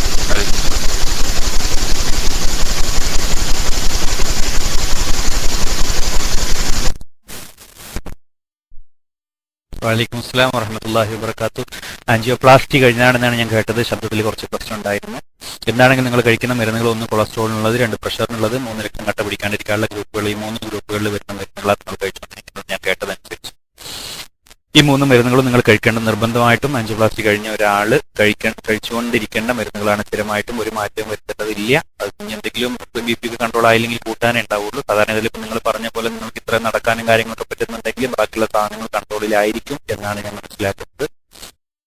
പിന്നെ ഭക്ഷണത്തിലെ കൺട്രോളും മറ്റൊന്നും ഇങ്ങനെയുള്ള ഒരാളോട് പ്രത്യേകിച്ച് പറയേണ്ടതില്ല. സ്ട്രിക്റ്റ് കൺട്രോൾ തന്നെ വേണം. എന്തെങ്കിലും അന്ന് കഴിക്കുന്നതുകൊണ്ട് ഒരു കാര്യമില്ല. നിങ്ങൾ ഇത്രയും മരുന്ന് കഴിക്കുന്ന ഒരാൾ ഒരു കഴിഞ്ഞ ആൻജിയോപ്ലാസ്റ്റി കഴിഞ്ഞിട്ടുണ്ടായതുകൊണ്ട് സ്ട്രിക്റ്റ് ഫുഡ് കൺട്രോൾ തന്നെ വേണം. എക്സസൈസും കാര്യങ്ങളൊക്കെ അതേപോലെ കണ്ടിന്യൂ ചെയ്യുക. നിങ്ങളെ കൊളസ്ട്രോളിന്റെ അളവുകൾ പറഞ്ഞ് ഞാൻ എഴുതി വെച്ചിട്ടില്ല. ഞാൻ കേട്ടതനുസരിച്ച് ഞാൻ ഏകദേശം നോർമൽ ലെവലിലാണ് ഇരിക്കുന്നത്. അതേപോലെ തന്നെ അറ്റോറോസ്റ്റാറ്റിൻ എന്തായാലും അത് കുറഞ്ഞു വെച്ചിട്ട് നിങ്ങൾക്ക് അറ്റോറോസ്റ്റാറ്റിൻ കുറക്കാൻ കഴിയില്ല. നിങ്ങൾക്ക് നിങ്ങളുടെ കൊളസ്ട്രോൾ കുറഞ്ഞു എന്ന് കരുതി അറ്റോറോസ്റ്റാറ്റിൻ അൽസ്റ്റോർ എന്ന് പറഞ്ഞ അറ്റോറോസ്റ്റാറ്റിൻ ഞാൻ ഈ പറഞ്ഞ കൊളസ്ട്രോളിന്റെ നിർത്താം.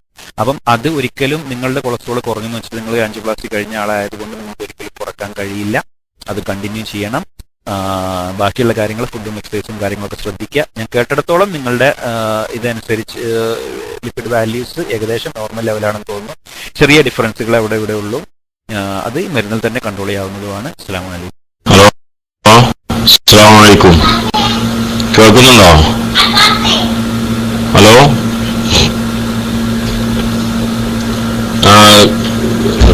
ഡോക്ടറെ, എനിക്ക് എൻ്റെ മറ്റേ ഈ പുറത്തൊക്കെ ഈ ഒരു സൈസ് ഉണലുകളുണ്ടായി, കല ഉണ്ടായി മാറാം. ഈ കൊളസ്ട്രോളിന്റെ വല്ല പ്രശ്നം കൊണ്ടാണോ എന്നറിയാൻ വേണ്ടിയിട്ടാണ്.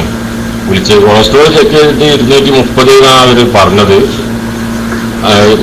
ഡോക്ടർ പറഞ്ഞു പിന്നെ ഉള്ള പ്രശ്നമൊന്നുമല്ല എന്ന് അന്ന് ഡോക്ടർ പറഞ്ഞിരുന്നു. വെള്ളം, ഞാൻ സൗദി അറേബ്യയിലാണ്, വെള്ളത്തിന്റെ പ്രശ്നം കൊണ്ടാണെന്നാ പറഞ്ഞത്. അപ്പൊ അതൊന്ന് അറിഞ്ഞാൽ കൊള്ളായിരുന്നു. അസ്സലാമു അലൈക്കും.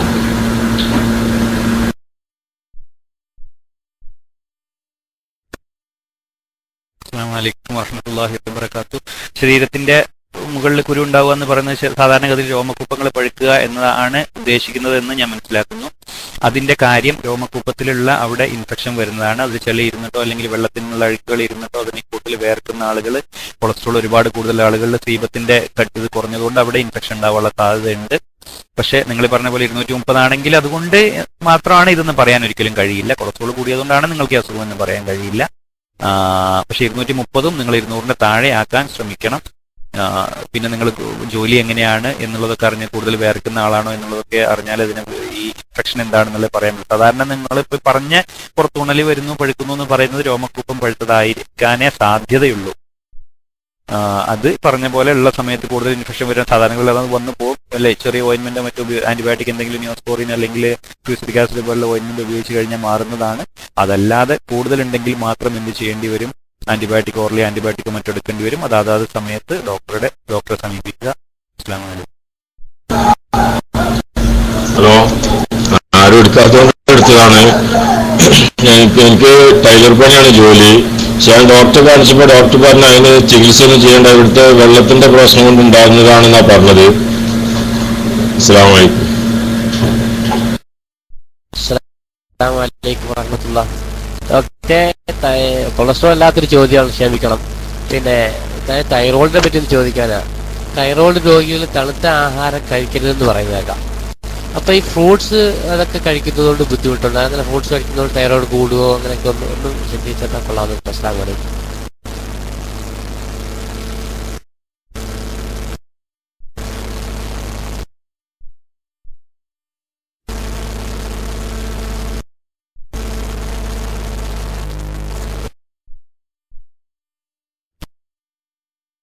അസ്സലാമു അലൈക്കും. നിങ്ങൾ ഇറങ്ങിയാൽ എനിക്ക് പറയാൻ പറ്റുള്ളൂ. പിന്നെ തൈറോയിഡിന്റെ ക്ലാസ് ഇൻഷാല്ല ഇതേപോലെ മറ്റൊരു ദിവസത്തേക്ക് നമുക്ക് ഡീറ്റെയിൽ ആയിട്ട് എടുക്കാവുന്നതാണ്. ഈ തണുത്തത് കൊണ്ട് മാത്രം തൈറോയിഡ് കൂടുമെന്ന് പറയാൻ കഴിയില്ല. ഫ്രൂട്ട്സ് കഴിക്കുന്നതുകൊണ്ട് ഫ്രൂട്ട്സ് കഴിക്കുന്നത് കൊണ്ട് മാത്രം തൈറോയിഡിന് പ്രത്യേകിച്ച് പ്രശ്നങ്ങളൊന്നും ഉണ്ടാവുന്നതില്ല. വിശദമായ ക്ലാസ് ഇൻഷാല്ല ഭാവിയിൽ ഏതെങ്കിലും ഒരു ദിവസം ഉണ്ടായിരിക്കും. അസ്സലാമു അലൈക്കും.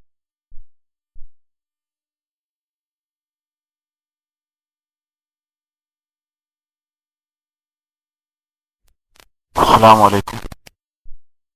സാറേ, മോളിൽ ആരും എടുക്കാത്തതുകൊണ്ട് ഞാൻ പറയുകയാണ്. എനിക്ക് കുറച്ച് ഒരു 2-3 മാസം മുന്നേ ഞാൻ എൻ്റെ കൊളസ്ട്രോൾ ചെക്ക് ചെയ്തിരുന്നു. അന്നൊരു ലേശം കൂടുതലാണ് എന്ന് പറഞ്ഞു. അങ്ങനെ ഞാൻ നാട്ടിൽ പോയി. നാട്ടിൽ വൈദ്യനെ വെച്ച് വൈദ്യൻ എന്നോട് പറഞ്ഞു, നിങ്ങൾ ജെയ്ത്തുംകായ് കിട്ടുമല്ലോ അവിടെ, ആ ജെയ്ത്തുംകായ് ഇടയ്ക്കിടയ്ക്ക് തിന്നാൽ മതി. അതേപോലെ പച്ചക്കറി, പിന്നെ കിയാറ്, പച്ച ഇലകളൊക്കെ തിന്നാൽ മതിയാണ്. പക്ഷെ എന്നതിന് ശേഷമാണ് എനിക്ക് പ്രത്യക്ഷപ്പെടുന്നത് ഈ മൂലക്കുരുവിന്റെ ചെറിയ ചെറിയ ഈ അസ്വസ്ഥതകൾ എനിക്ക് അനുഭവപ്പെടുന്നത്. ഇതുമായിട്ട് വല്ല ബന്ധമുണ്ടോ? ഇനി ഇതല്ലെങ്കിൽ ഇതിൽ വല്ല മാറാൻ വല്ല ഇതുണ്ടെങ്കിൽ ഒന്ന് പറഞ്ഞു നന്നായിരുന്നു. അസ്സലാമു അലൈക്കും.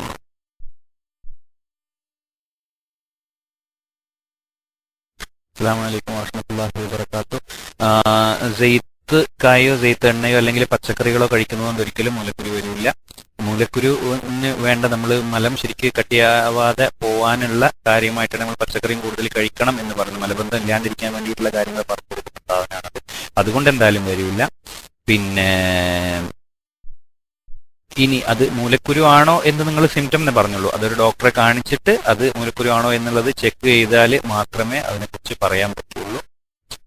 അല്ലാണ്ട് എനിക്കിപ്പോൾ ഇങ്ങനെ പറഞ്ഞു കഴിഞ്ഞാൽ നിങ്ങൾ മൂലക്കുരു എന്ന് പറഞ്ഞുകൊണ്ട് അതിൻ്റെ ട്രീറ്റ്മെന്റ് പറയാനോ അല്ലെങ്കിൽ എന്തായാലും ട്രീറ്റ്മെന്റ് ഇവിടുന്ന് പറയില്ല.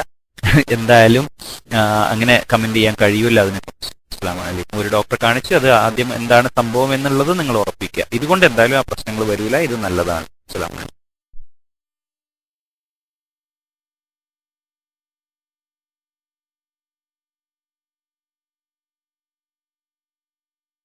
ഡോക്ടർ, അവര് മൈക്ക് എടുക്കാത്തടുത്താണ്. അത് എന്റെ ചോദ്യമല്ലേനും.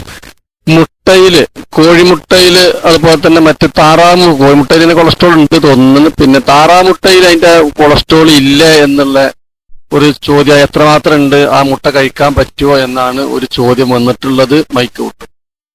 സുഹൃത്തുക്കളെ, വേണ്ടാത്തൊരു റൈസാനൊന്ന് ഒഴിവാക്കുക. വലൈക്കും അസ്സലാം വറഹ്മത്തുള്ളാഹി വബറകാത്ത്. കോഴിമുട്ട താറാവുമുട്ട എന്നുള്ളതല്ല, മുട്ടയുടെ ഉണ്ണിയിൽ മഞ്ഞ കരുവിൽ കൊളസ്ട്രോൾ കൂടുതലുള്ളതാണ്. അത് ഏതിന്റെ മുട്ടയാണെങ്കിലും കൊളസ്ട്രോൾ കൂടുതൽ തന്നെയാണ്. അത് കഴിക്കാണ്ടിരിക്കും. കൊളസ്ട്രോൾ ഇല്ലാത്തവർക്ക് ഇപ്പോൾ കഴിക്കുന്നതുകൊണ്ട് കുഴപ്പമില്ല. കൂടുതൽ കഴിക്കരുത്. കൊളസ്ട്രോൾ ഇല്ലാത്തവരും കൊളസ്ട്രോൾ ഉള്ളവരും മഞ്ഞക്കരു ഒഴിവാക്കി കഴിക്കുന്നതാണ് നല്ലത്. അസ്സലാമു അലൈക്കും. അസ്സലാമു അലൈക്കും വറഹ്മത്തുള്ളാഹി വബറകാതുഹു. ഡോക്ടർ, പിന്നെ ഷുഗറുള്ള ആളുകൾക്ക് ഈ കരിഞ്ജീരകത്തിന്റെ സത്ത് ഉപയോഗിക്കാമെന്ന് പലരും പറയുന്നുണ്ട്. അതിനെപ്പറ്റി ഒന്ന് ഡോക്ടർ വിശദീകരിച്ചെന്ന് പറഞ്ഞാൽ ഉപകാരമായിരിക്കും. ഒന്ന് ഡോക്ടർ അതിന്റെ വിശദീകരണം എന്ന് പറഞ്ഞു തന്നാലും. അസ്സലാമു അലൈക്കും.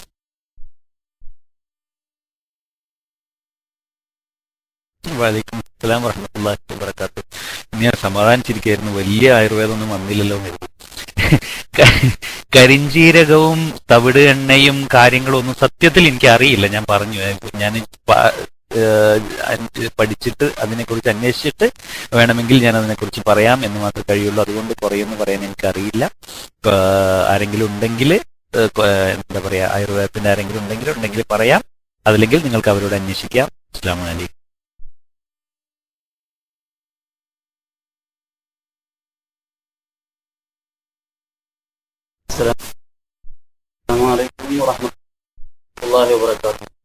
ഡോക്ടറെ, എനിക്കറിയാനുള്ളത്, അള്ളാഹുവിന്റെ തൗഫീഖ് കൊണ്ട് ഇപ്പോ അസുഖങ്ങളൊന്നും പ്രത്യേകിച്ചില്ല. അപ്പൊ ഇങ്ങനെ അസുഖമൊന്നും ഇല്ലാതിരിക്കുമ്പോൾ തന്നെ നമ്മൾ ഇടയ്ക്കിടയ്ക്ക് ഇങ്ങനെ കൊളസ്ട്രോൾ ഉണ്ടോ മറ്റോ ഉണ്ടോ എന്നിങ്ങനെ ചെക്ക് ചെയ്യേണ്ട ആവശ്യമുണ്ടോ? അല്ല വല്ല അസുഖവും അതിന്റെ ലക്ഷണങ്ങൾ എന്തെങ്കിലും കണ്ടാൽ ചെക്ക് ചെയ്താൽ വല്ല, അല്ലെങ്കിൽ ചെക്ക് ചെയ്ത് നമ്മൾ തൃപ്തി അടയേണ്ടതുണ്ടോ എന്നൊന്ന് വിശദീകരിച്ച് തന്നാൽ നന്നായിരുന്നു.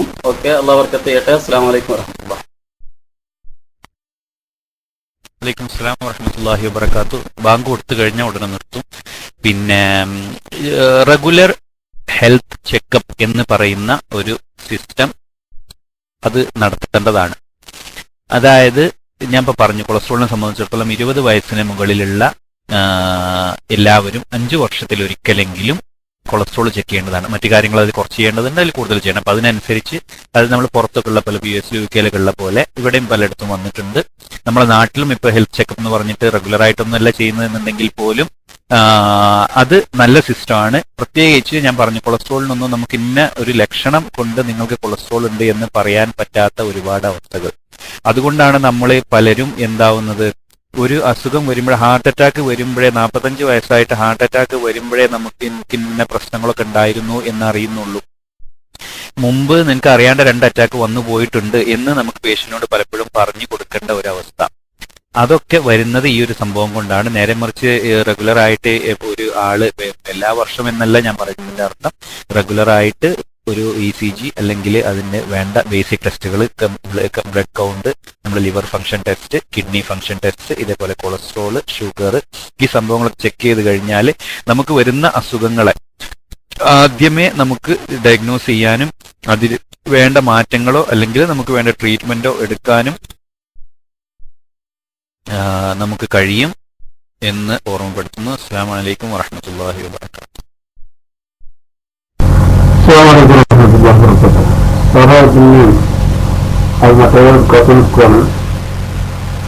ഈ കാപ്പി നിരന്തരം കുടിച്ചുകൊണ്ടിരിക്കുന്ന ആളിൽ അറ്റാക്ക് ഉണ്ടാവാൻ സാധ്യത കൂടുതലാണെന്ന് ഒരു റിപ്പോർട്ട് ഞാൻ വായിച്ചതായിട്ടുണ്ട്. ശരിയാണെന്ന് എനിക്കറിയില്ല. എന്ത് കുടിച്ചുകൊണ്ടിരിക്കുന്നതെന്ന് ഞാൻ കേട്ടില്ല. അതൊന്ന് പറഞ്ഞാലേ എനിക്ക് പറയാൻ പറ്റുള്ളൂ. എന്താ സംഭവം എനിക്ക് മനസ്സിലായി. ഓക്കെ, കാപ്പി കുടിച്ചുകൊണ്ടിരിക്കുന്ന ആള്, കാപ്പിയിൽ കഫീൻ എന്ന് പറഞ്ഞൊരു സംഭവം അടങ്ങിയിട്ടുണ്ട്. ഹാർട്ട് അറ്റാക്ക്, കാപ്പിയും അതേപോലെ ചായയും ഒരുപാട് കഴിക്കുന്നത് എന്തായാലും ശരീരത്തിന് ഹാർട്ട് അറ്റാക്ക് എന്നുള്ളതല്ല, പലതും നല്ലതല്ല, പല ഭാഗങ്ങൾക്കും നല്ലതല്ല.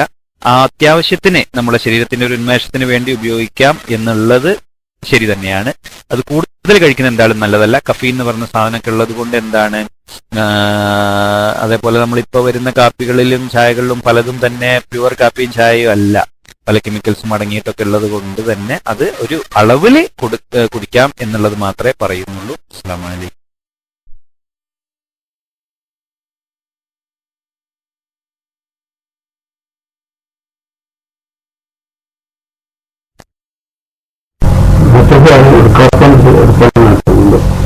പിന്നെ നമ്മൾ ഒരു യാത്ര ചെയ്യുക അല്ലെങ്കിൽ പ്രത്യേകമായ ഒരു പൊട്ട സ്മെല്ലുള്ള ഭാഗത്തിലൂടെ പോവുകയും ചെയ്യുമ്പോൾ അപ്പോൾ ഒരു ഭയങ്കര സ്മെല്ലും കാര്യങ്ങളുണ്ടാവും, പിന്നീട് അതിന് പോകും. പിന്നെ ഒരു 4-5 മണിക്കൂറിന് ശേഷം ഭയങ്കര തലവേദന അനുഭവപ്പെടുകയും നേരത്തെ ശ്വസിച്ച ആ പൊട്ട സ്മെല്ല് ഇങ്ങനെ വരുന്നത് പോലെ ഭയങ്കര ക്ഷീണമായിട്ട് തലവേദനയും സ്മെല്ലും ഒക്കെ കൂടി പോകും. എന്തിന്റെ പ്രശ്നമാണ്? നിങ്ങളുടെ അത് നേരത്തെ തലവേദന ഒരു പക്ഷെ വലിയ നമുക്ക് സഹിക്കാൻ പറ്റാത്ത സ്മെല്ലൊക്കെ വന്നു കഴിഞ്ഞാൽ ഒരു പക്ഷേ തലവേദന ഉണ്ടായിരിക്കാം. പക്ഷെ ആ തലവേദന വരുമ്പോൾ നിങ്ങൾ ആദ്യത്തെ സ്മെല്ല് വീണ്ടും അതില്ല, ആ സ്മെല്ലുള്ള സ്ഥലത്തല്ല നിങ്ങൾ ഇരിക്കുന്നതെന്ന് പറഞ്ഞു. അവിടുന്ന് പോയതിന്റെ ശേഷം വീണ്ടും ആ സ്മെല്ല് കിട്ടുക എന്ന് പറയുന്നത് അത് ഹാലുസിനേഷൻ ആണ്. നിങ്ങൾക്ക് അങ്ങനെ മനസ്സിൽ തോന്നുന്നത് മാത്രമാണ്. അത് നിങ്ങളുടെ മനസ്സിനെ തലവേദനയും ഒരു പക്ഷെ അതിനോട് കൂട്ടി വായിക്കുകയാണെങ്കിൽ തലവേദനയും അതിന്റെ ഭാഗമായിട്ടത് എപ്പോഴും സ്മെല്ല് കിട്ടി കഴിഞ്ഞിട്ടുണ്ടെങ്കിൽ തലവേദന വരിക എന്ന് പറയുന്നത് തോന്നല് പോലെ ആവാനേ സാധ്യതയുള്ളൂ. അതിന് മനസ്സിനെ റെഡിയാക്കി എടുക്കുക. അസ്സലാമു അലൈക്കും വറഹ്മത്തുള്ളാഹി വബറകാതുഹു. കേൾക്കുന്നുണ്ടോ? സുഹൃത്തുക്കളെ കേൾക്കുന്നുണ്ടോ? ഹലോ. ഞാൻ നേരത്തെ ചോദിച്ചതിന്റെ ഒരു ഉപചോദ്യമായിട്ട് ചോദിക്കാനായിട്ടാണ്. ഞാൻ നേരത്തെ കുട്ടികളുടെ കാര്യം ചോദിച്ചായിരുന്നു. ഞാൻ ചോദിക്കാൻ കാരണം വെച്ച് കഴിഞ്ഞാൽ ഞാൻ കുട്ടികളുടെ ഒരാൾക്ക് 8 വയസ്സും മറ്റൊരാൾക്ക് 5 വയസ്സുമാണ്. അപ്പോൾ ഡോക്ടറെ കാണിച്ചപ്പോൾ ഡോക്ടർ പറഞ്ഞു വെച്ചാൽ 5 കിലോഗ്രാം കുറവുണ്ടെന്നാണ് പറഞ്ഞത്. അപ്പോൾ അവർ ഫെറോഗ്ലോബിൻ എന്നുള്ളൊരു മരുന്ന് എഴുതി തന്നായിരുന്നു, അത് കഴിക്കുന്നുണ്ട്. പിന്നെ ഇതേപോലെ ഈ കൊളസ്ട്രോൾ അടങ്ങിയ ഭക്ഷണങ്ങളും അല്ലെങ്കിൽ അങ്ങനെയൊക്കെ കഴിച്ചാലും നന്നാവുന്നൊക്കെ പറഞ്ഞേട്ടോ. അതുകൊണ്ടാണ് ഞാൻ അങ്ങനെ ചോദിച്ചത്. അല്ലെങ്കിൽ ഇനി പ്രത്യേകിച്ച് എന്ത് ഭക്ഷണം കൊടുത്താലാണ് കൂടുതൽ ആ ഒരു വെയിറ്റ് മേക്കപ്പ് ചെയ്യാൻ കഴിയുന്നതെന്ന് അറിയാൻ വേണ്ടിയാണ്. ഓക്കെ, ഞാൻ മൈക്ക് വിടുന്നു. ഉസ്താദിന്റെ അഭിപ്രായം. അസ്സലാമു അലൈക്കും.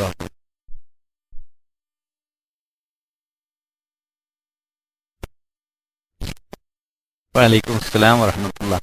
ഇവിടെ ഉള്ളവരെല്ലാരും ഉസ്താദൊന്നും വിളിക്കരുത് കേട്ടോ. ഉസ്താദിന്റെ വില പോവുക, ആ വാക്കിന്റെ വില ഇന്നൊന്നും ഒരിക്കലും. പിന്നെ എന്താണെങ്കിലും കുട്ടികളുടെ തൂക്കത്തിന്റെ അളവ് കുറവാണെന്ന് പറഞ്ഞ പോലെ തന്നെ നിങ്ങൾ പറഞ്ഞ ഫെറോഗ്ലോബിൻ എന്ന് പറഞ്ഞത് അയൺ സിറപ്പാണ്. അത് അയണിന്റെ അളവ് കൂടാന് ഉള്ള മരുന്നുകള് അയൺ, അതായത് ഹീമോഗ്ലോബിൻ രക്തത്തിന്റെ അളവ് കൂടാനുള്ള മരുന്നാണത്. അതുകൊണ്ട് തൂക്കം കൂടില്ല. ഇതിന്റെ കൂടെ തന്നെ രക്തത്തിന്റെ അളവും ഒരു പക്ഷെ കുറവ് തോന്നിയത് കൊണ്ടായിരിക്കാം ഡോക്ടർ അത് എഴുതിയിട്ടുണ്ടാവുക. എന്ത് ഭക്ഷണം എന്നുള്ളതല്ല, എല്ലാ ഭക്ഷണങ്ങളും, അതായത് നമ്മൾ വീട്ടിൽ നമ്മളെ സാധാരണ നമ്മൾ അഡൽട്ട് പ്രായപൂർത്തിയായ ആളുകൾ കഴിക്കുന്ന, അഡൽട്ട് എന്ന് ഉദ്ദേശിക്കുന്നത് വലിയ ആളുകൾ കഴിക്കുന്ന എല്ലാ ഭക്ഷണവും 10 മാസം മുതലുള്ള കുട്ടികൾക്ക്, 10 മാസം ആയ കുട്ടികൾക്ക് നമ്മുടെ വീട്ടിൽ സാധാരണ കഴിക്കുന്ന ഭക്ഷണങ്ങൾ എന്താണോ അതെല്ലാം വേണ്ട അളവിൽ, അതിൽ ഫ്രൂട്ട്സ് വേണം, പച്ചക്കറി വേണം, മീൻ വേണം, ഇറച്ചി വേണം, പാല് വേണം, മുട്ട വേണം, ഈ സാധനങ്ങൾ എല്ലാം അതിന്റെ അളവിൽ കൊടുക്കുക എന്നുള്ളതാണ് അതിനുള്ള വഴി. അല്ലാണ്ട് ഇന്ന ഭക്ഷണം കൊടുത്തു കഴിഞ്ഞാൽ ഇപ്പോൾ ഒരു ദിവസം 4 മുട്ട വെച്ച് 4 ഗ്ലാസ് പാലും കൊടുത്താൽ തടി കൂടും എന്നല്ല, അതല്ല അതിന്റെ രീതി. എല്ലാം നല്ല രീതിയിൽ ആ ഭക്ഷണം, ബാലൻസ്ഡ് ആയിട്ടുള്ള രീതിയിൽ ആ ഭക്ഷണം ഉപയോഗിക്കുക.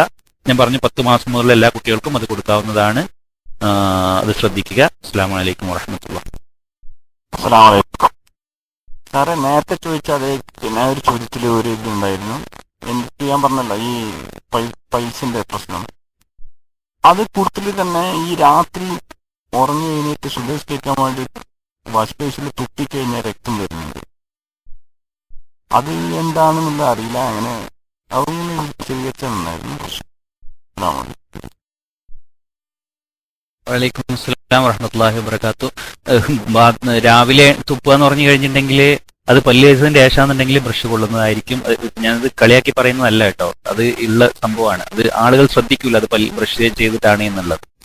അപ്പൊ അതുകൊണ്ട് വരുന്നതായിരിക്കാം ഒരു പക്ഷെ. ആ കാര്യങ്ങൾ ശ്രദ്ധിച്ചാൽ മതി. അതല്ലാണ്ട് എന്തില്ല, ഒരു രാവിലെ മാത്രം ഇത് വരിക എന്നുള്ളത് കൊണ്ട് പ്രത്യേകിച്ചൊന്നുമില്ല. നേരെ മറിച്ച് ചുമക്കുന്ന കഫത്തിൽ ചുമച്ച് വരുന്നത് രക്തം വരുവാണെങ്കിൽ, അതല്ലെങ്കിൽ ഛർദ്ദിക്കുന്നതിൽ രക്തം ഉണ്ടെങ്കിൽ ഒക്കെയാണ് നമ്മൾ എന്ത് ചെയ്യേണ്ടത്, അത് ഒരു ഡോക്ടറെ സമീപിച്ച് അതിന്റെ കാര്യങ്ങൾ നേടേണ്ടത്. മറ്റേത് പല്ലിന്റെ എവിടെയെങ്കിലുമൊക്കെ പല്ലിന്റെ മോണ പൊട്ടിയിട്ടോ അല്ലെങ്കിൽ പല്ല് എവിടെയെങ്കിലും ബ്രഷ് കൊണ്ടിട്ടോ മറ്റുള്ള കാര്യങ്ങളൊക്കെ കൊണ്ടുവരുന്നതായിരിക്കാൻ സാധ്യതയുള്ളൂ. അസ്സലാമു അലൈക്കും.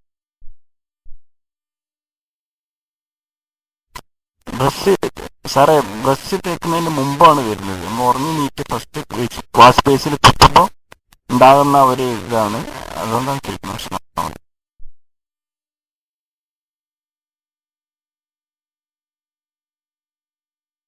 അതാണ് ഞാൻ പറഞ്ഞത്. നിങ്ങളിപ്പോൾ ചുമച്ചു വരുമ്പോഴോ അല്ലെങ്കിൽ ഛർദ്ദിച്ചിട്ട്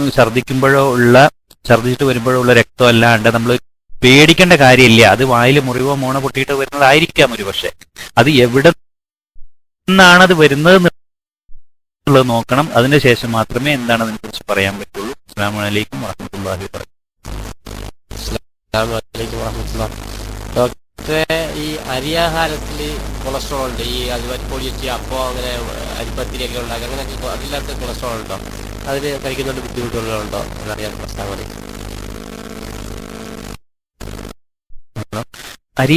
അരിയിൽ കൊളസ്ട്രോൾ ഇല്ല, അത് പറഞ്ഞല്ലോ. അരിയിൽ കൊളസ്ട്രോൾ ഒന്നുമില്ല.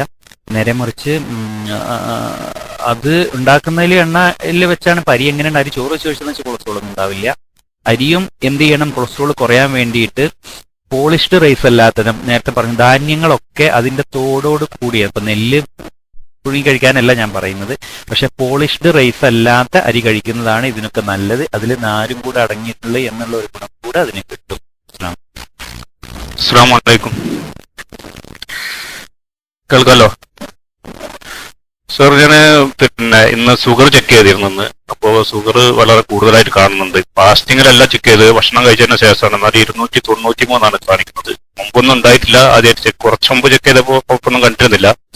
പക്ഷേ ഇതിനിപ്പോ മരുന്ന് കുടിക്കേണ്ടത് പെട്ടെന്ന് കുടിക്കേണ്ടതുണ്ടോ അതോ ഭക്ഷണത്തിൽ ക്രമീകരിച്ചാൽ മതിയാന്ന് ചോദിക്കാൻ വേണ്ടിയിട്ടാണ്. ക്രമീകരിക്കുകയാണെങ്കിൽ എന്തെല്ലാം ഭക്ഷണങ്ങളാണ് ഉപേക്ഷിക്കേണ്ടത് അല്ലെങ്കിൽ ഉപയോഗിക്കാൻ പറ്റുന്നത് എന്ന് അറിഞ്ഞാൽ നന്നായിരുന്നു.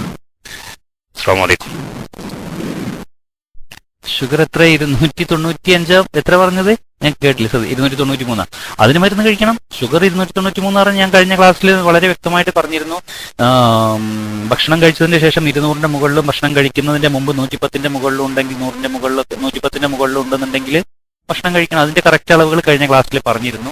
അതിന്റെ ഭക്ഷണങ്ങളും കാര്യങ്ങളൊക്കെ 293 എന്താണെങ്കിലും മരുന്ന് കഴിക്കേണ്ടത് തന്നെയാണ്. അസ്സലാമു അലൈക്കും. ഇന്ന് മുകളിലുള്ള ആളുകളൊന്നും മൈക്ക് എടുക്കാത്തത്? ഞാൻ ഡോക്ടർ സാറേ ഒരു കാര്യം ചോദിക്കാനാ. അതായത് നമ്മളെ നാട്ടിലിപ്പോൾ ഭയങ്കര ചൂടാണ്, അസഹ്യമായ ചൂടാണ് ഇപ്പൊ അനുഭവപ്പെടുന്നത്. ഇവിടെ ആണെങ്കിൽ AC ഒന്നും ഇല്ലല്ലോ. അപ്പൊ ഈ ചൂട് അസഹ്യമാകുമ്പോ ചൂട് ആർക്കാണെന്ന് ഇപ്പൊ ഇന്നലെ രാത്രി നമ്മൾ ചർച്ച കേട്ടില്ലേ? അത് പോട്ടെ, ഈ ശരീരത്തിലൊരു എന്താ പറയുക ചൂടുകുരു പൊന്തുന്നൊരു പ്രശ്നം ഉണ്ടായിരുന്നു. അത് നല്ല ചൊറിച്ചിലുണ്ടാവും. അത് ഒന്ന് ഒഴിവായി കിട്ടാൻ വല്ല മാർഗം ഉണ്ടെങ്കിൽ അത് പറഞ്ഞെന്ന വലിയൊരു ഉപകാരമായിരുന്നു. ഇതിൻ്റെ ഇടയ്ക്ക് വേറൊരു കാര്യം ഓർമ്മിപ്പിക്കുന്നത്, സാറ് മൈക്ക് വെക്കുന്ന സമയത്തൊക്കെ സലാം പറയുന്നുണ്ട്. ഇതിന് ജവാബ് അടിക്കാൻ ആരും ശ്രദ്ധിക്കണില്ല. അപ്പോൾ ഒന്നൊക്കെ ജവാബ് അടിക്കാൻ ആളുകൾ ശ്രദ്ധിക്കണം, കേട്ടുകൊണ്ടിരിക്കുന്ന ആളുകൾ. അതല്ലെങ്കിൽ പിന്നെ സലാം പറയാതിരിക്കലേക്കും നല്ലത്. ചെറിയൊരു അഭിപ്രായം കൂടി പറഞ്ഞിട്ട് മൈക്ക് വെക്കുന്നു.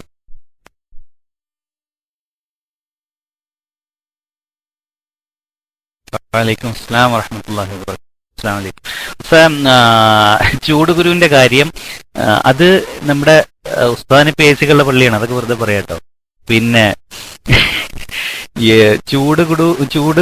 കുരു അതിനുള്ള പൗഡറുകൾ ഉപയോഗിക്കുക, അല്ലെങ്കിൽ 1-2 പ്രാവശ്യം കുളിക്കുക എന്നുള്ളതൊക്കെ വഴിയുള്ളൂ.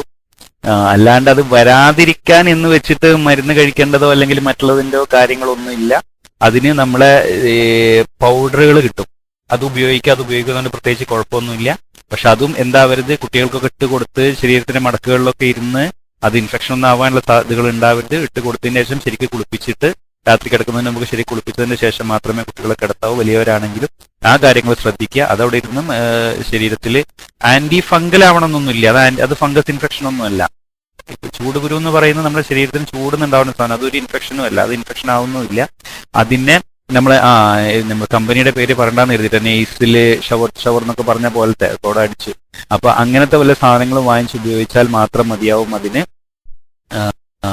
പിന്നെ തേങ്ങാപ്പാല് തേച്ച് കുളിപ്പിച്ചാൽ എനിക്കറിയില്ല കേട്ടോ, നമ്മളാരും കുളിപ്പിച്ചില്ല ആയ കാലത്തൊന്നും. പിന്നെ അപ്പം അത് ശ്രദ്ധിക്കുക എന്ന് മാത്രം സാർ പറയുന്നു. അസ്സലാമു അലൈക്കും.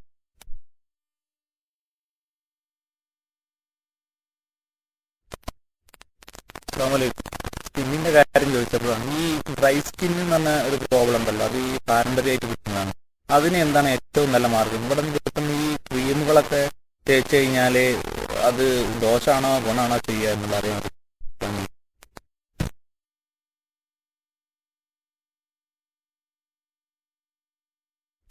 വലൈക്കും അസ്സലാം വറഹ്മത്തുള്ളാഹി അസ്സലാമു അലൈക്കും. അതിന്റെ ക്രീമുകൾ കിട്ടുന്നത് നല്ല കമ്പനിയുടെ ക്രീമുകൾ വാങ്ങിച്ച് പുരട്ടാൻ ശ്രമിക്കുക.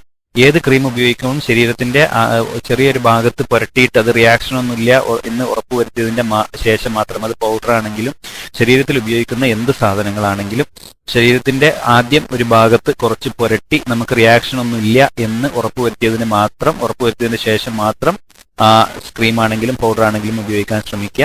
അതിന് വേണ്ട ഈ മോയ്സ്ചറൈസിങ് ക്രീമുകൾ ഉപയോഗിക്കാം.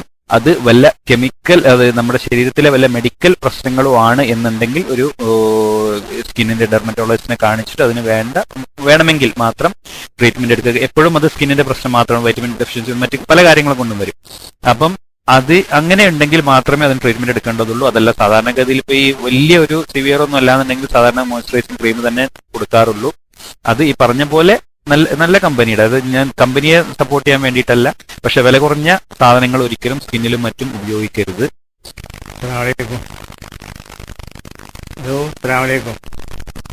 ഹലോ ഹലോ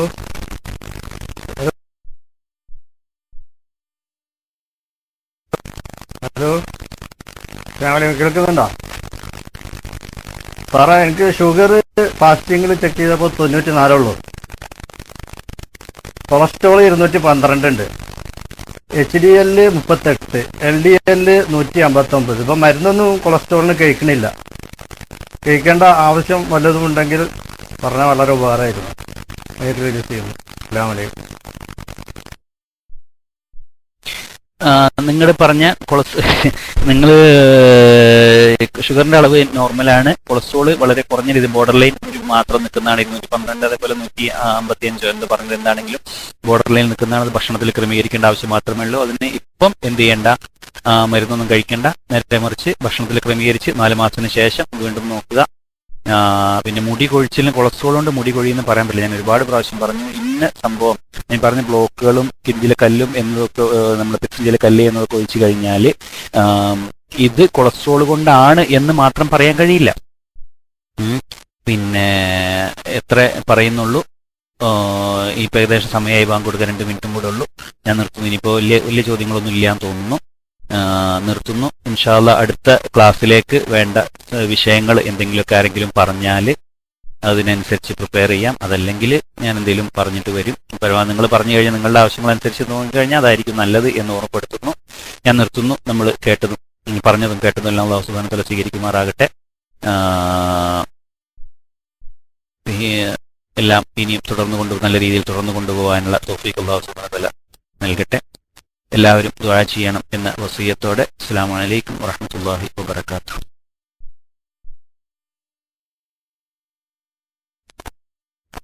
സാറേ, അടുത്ത ക്ലാസ്സിൽ മൂത്രക്കല്ല് അതേപോലെ ചർമ്മവുമായി ബന്ധപ്പെട്ട കാര്യങ്ങളാകാൻ ശ്രദ്ധിക്കണം. ചെറിയൊരു അഭിപ്രായം പറയുന്നു. അസ്സലാമു അലൈക്കും.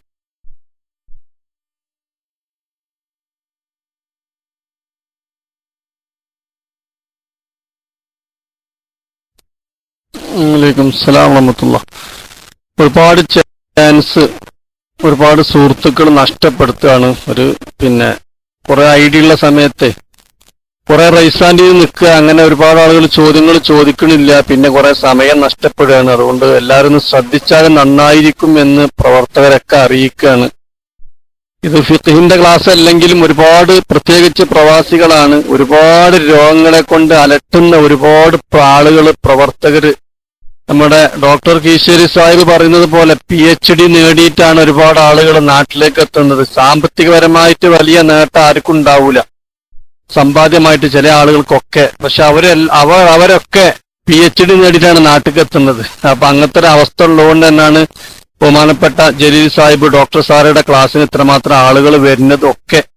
അപ്പൊ ഇൻഷാ അല്ലാഹ് അല്ലാഹു തആല അദ്ദേഹത്തിന് ജോലിയില്, അവിടുത്തെ സമ്പത്തില്, അവിടുത്തെ സമ്പാദ്യത്തില്, ബിസിനസ്സിലും ഒക്കെ അല്ലാഹു തആല ബർക്കത്ത് നൽകട്ടെ. ദീർഘായുസ്സും ആഫിയത്തും അല്ലാഹു തആല പ്രദാനം ചെയ്യട്ടെ. നല്ല ഒരു ക്ലാസ് ആണ്. അല്ലാഹു സുബ്ഹാനഹു വ തആല എന്നും ഇനിയും മുടങ്ങാതെ, 2 ആഴ്ച മുടങ്ങിയപ്പോൾ വളരെ ഒരു പോരായ്മ വ്യാഴാഴ്ച ദിവസം കഴിഞ്ഞ ആഴ്ച മുന്നത്തെ ആഴ്ച ഒക്കെ തോന്നിയിട്ടുണ്ട്. ഇനി അങ്ങനെ തോന്നൂല, കാരണം എല്ലാ ആഴ്ചയും ഉണ്ടാവുമെന്ന് ബഹുമാനപ്പെട്ടവർ പറഞ്ഞിട്ടുമുണ്ട്.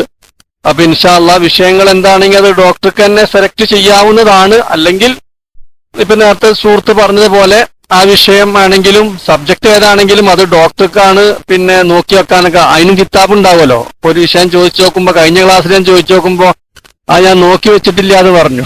അപ്പോ അതുകൊണ്ട് തന്നെ ബഹുമാനപ്പെട്ടവരെന്നെ അത് നിർദ്ദേശിച്ചാൽ എല്ലാവരും എസ് അടിക്കും. ആ ലാസ്റ്റ് സമയത്ത് തന്നെ ഇന്ന സബ്ജക്റ്റ് ആണ് അടുത്ത ആഴ്ച എന്ന് പറഞ്ഞാൽ അധിക പേരും അത് അംഗീകരിച്ച് എസ് അടിച്ചു കഴിഞ്ഞാൽ അൽഹംദുലില്ലാഹ് അതങ്ങോട്ട് നമുക്ക് പാസ്സാക്കുക. അങ്ങനെ ആയിരിക്കും നല്ലത്. ഇനിയിപ്പോ ഒരു സുഹൃത്ത് പറഞ്ഞ വിഷയം ഡോക്ടർ സാറ് കേട്ടോ ഇല്ലയോ അതും അറിയില്ല. അപ്പൊ ഇൻഷാ അല്ലാഹ് അത് പരമാവധി ഡോക്ടർ സാറിനെ തീരുമാനിച്ചു കഴിഞ്ഞാല്, കാരണം ഏതൊക്കെ അതിനെപ്പറ്റി ചുറ്റിപ്പറ്റി വിഷയങ്ങൾ ഉള്ളത് വെച്ചാൽ അതന്നെ പറഞ്ഞു കഴിഞ്ഞാൽ വളരെ റാഹത്തായിരിക്കും. അപ്പൊ കൊളസ്ട്രോൾ സംബന്ധമായ വിഷയങ്ങളൊക്കെ പിന്നെ LDL HDL ഇതൊക്കെ ഇങ്ങനെ കേട്ടറിവാണ് ഞമ്മക്കുള്ള. അപ്പൊ അതൊക്കെ ചീത്ത കൊളസ്ട്രോൾ ഉണ്ട്, നല്ല കൊളസ്ട്രോൾ ഉണ്ട്. അതൊക്കെ എത്ര അളവാണ് ഒരു മനുഷ്യന് വേണ്ടത് മാക്സിമം, അതൊക്കെ നമ്മൾ പിന്നെ അൽഹംദുലില്ലാഹ് ബഹുമാനപ്പെട്ടവർ പറഞ്ഞൊന്നും അല്ലാഹു തആല ബർക്കത്ത് നൽകട്ടെ. പിന്നെ ആലിക്കുട്ടി ഫൈസി ഉസ്താദിനെ പോലത്തവരൊക്കെ ചോദിച്ചു കാൽമുട്ട് വേദന അങ്ങനെ വിഷയങ്ങളെ ചോദിച്ചിരുന്നു. അപ്പോ അത് കേൾക്കുന്നുണ്ടോന്ന് അറിയില്ല. ഈ പിന്നെ അബു മിഷൽ തുടങ്ങി അതുപോലെ തന്നെ ആലിക്കുട്ടി ഫൈസി ഉസ്താദൊക്കെ തുടങ്ങിയ ആൾക്കാർ കാൽമുട്ട് വേദന ചോദിക്കുമ്പോ അപ്പൊ നമ്മൾ ഡോക്ടർ കരുതുണ്ടാവും ഒരു പക്ഷെ 25-28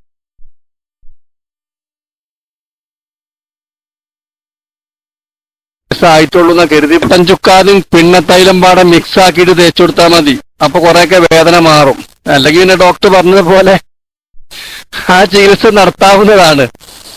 നാടൻ മരുന്നാണ് കുറച്ച് പ്രായം ചെന്നവർക്ക് എഫക്ട് ചെയ്യുക എന്നുള്ളതും കൂടി ഒന്ന് പറയാണ്. അപ്പോ വൈദ്യന്മാര് പറയും കൊട്ടൻ ചുക്കാതും പിണ്ണത്തൈലം പാടെ മിക്സ് ആക്കിയിട്ട് അല്പം പുരട്ടി കൊടുക്കുക. നമ്മൾ റോഡ് സൈഡിന് നമ്മൾ കാണുമല്ലോ. അപ്പൊ ഏതായിരുന്നാലും അല്ലാഹു തആല ബഹുമാനപ്പെട്ട ഡോക്ടർക്ക് ഇനിയും ഇതുപോലത്തെ ക്ലാസ്സുകൾ എടുത്തു തരാൻ അല്ലാഹു തആല തൗഫീഖ് നൽകട്ടെ. പരമാവധി ആളുകളെ പിടിച്ചു കൊണ്ടുവന്ന് നമ്മളെ ക്ലാസ് കേൾക്കാനും അതിനു വേണ്ടിയിട്ട് ഇൻഷാ അല്ലാഹ് പരമാവധി ഒരുപാട് ആളുകൾക്ക് ആ പോരായ്മകൾ നികത്താനൊക്കെ.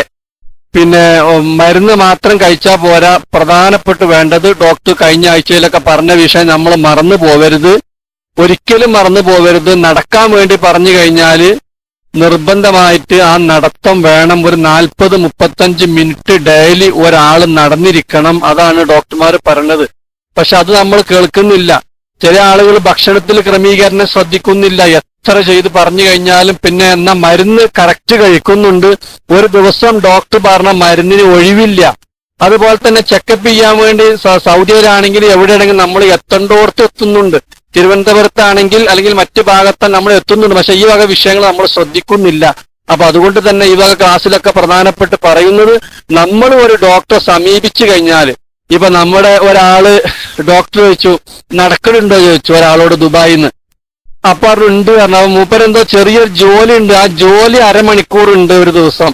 അപ്പൊ ആ ജോലിയിൽപ്പെട്ട ഒരു ജോലി അല്പം ഇങ്ങനെ നടക്കണം, എന്തോ ഒരു സാധനം ഇങ്ങനെ പിടിച്ചിട്ട്.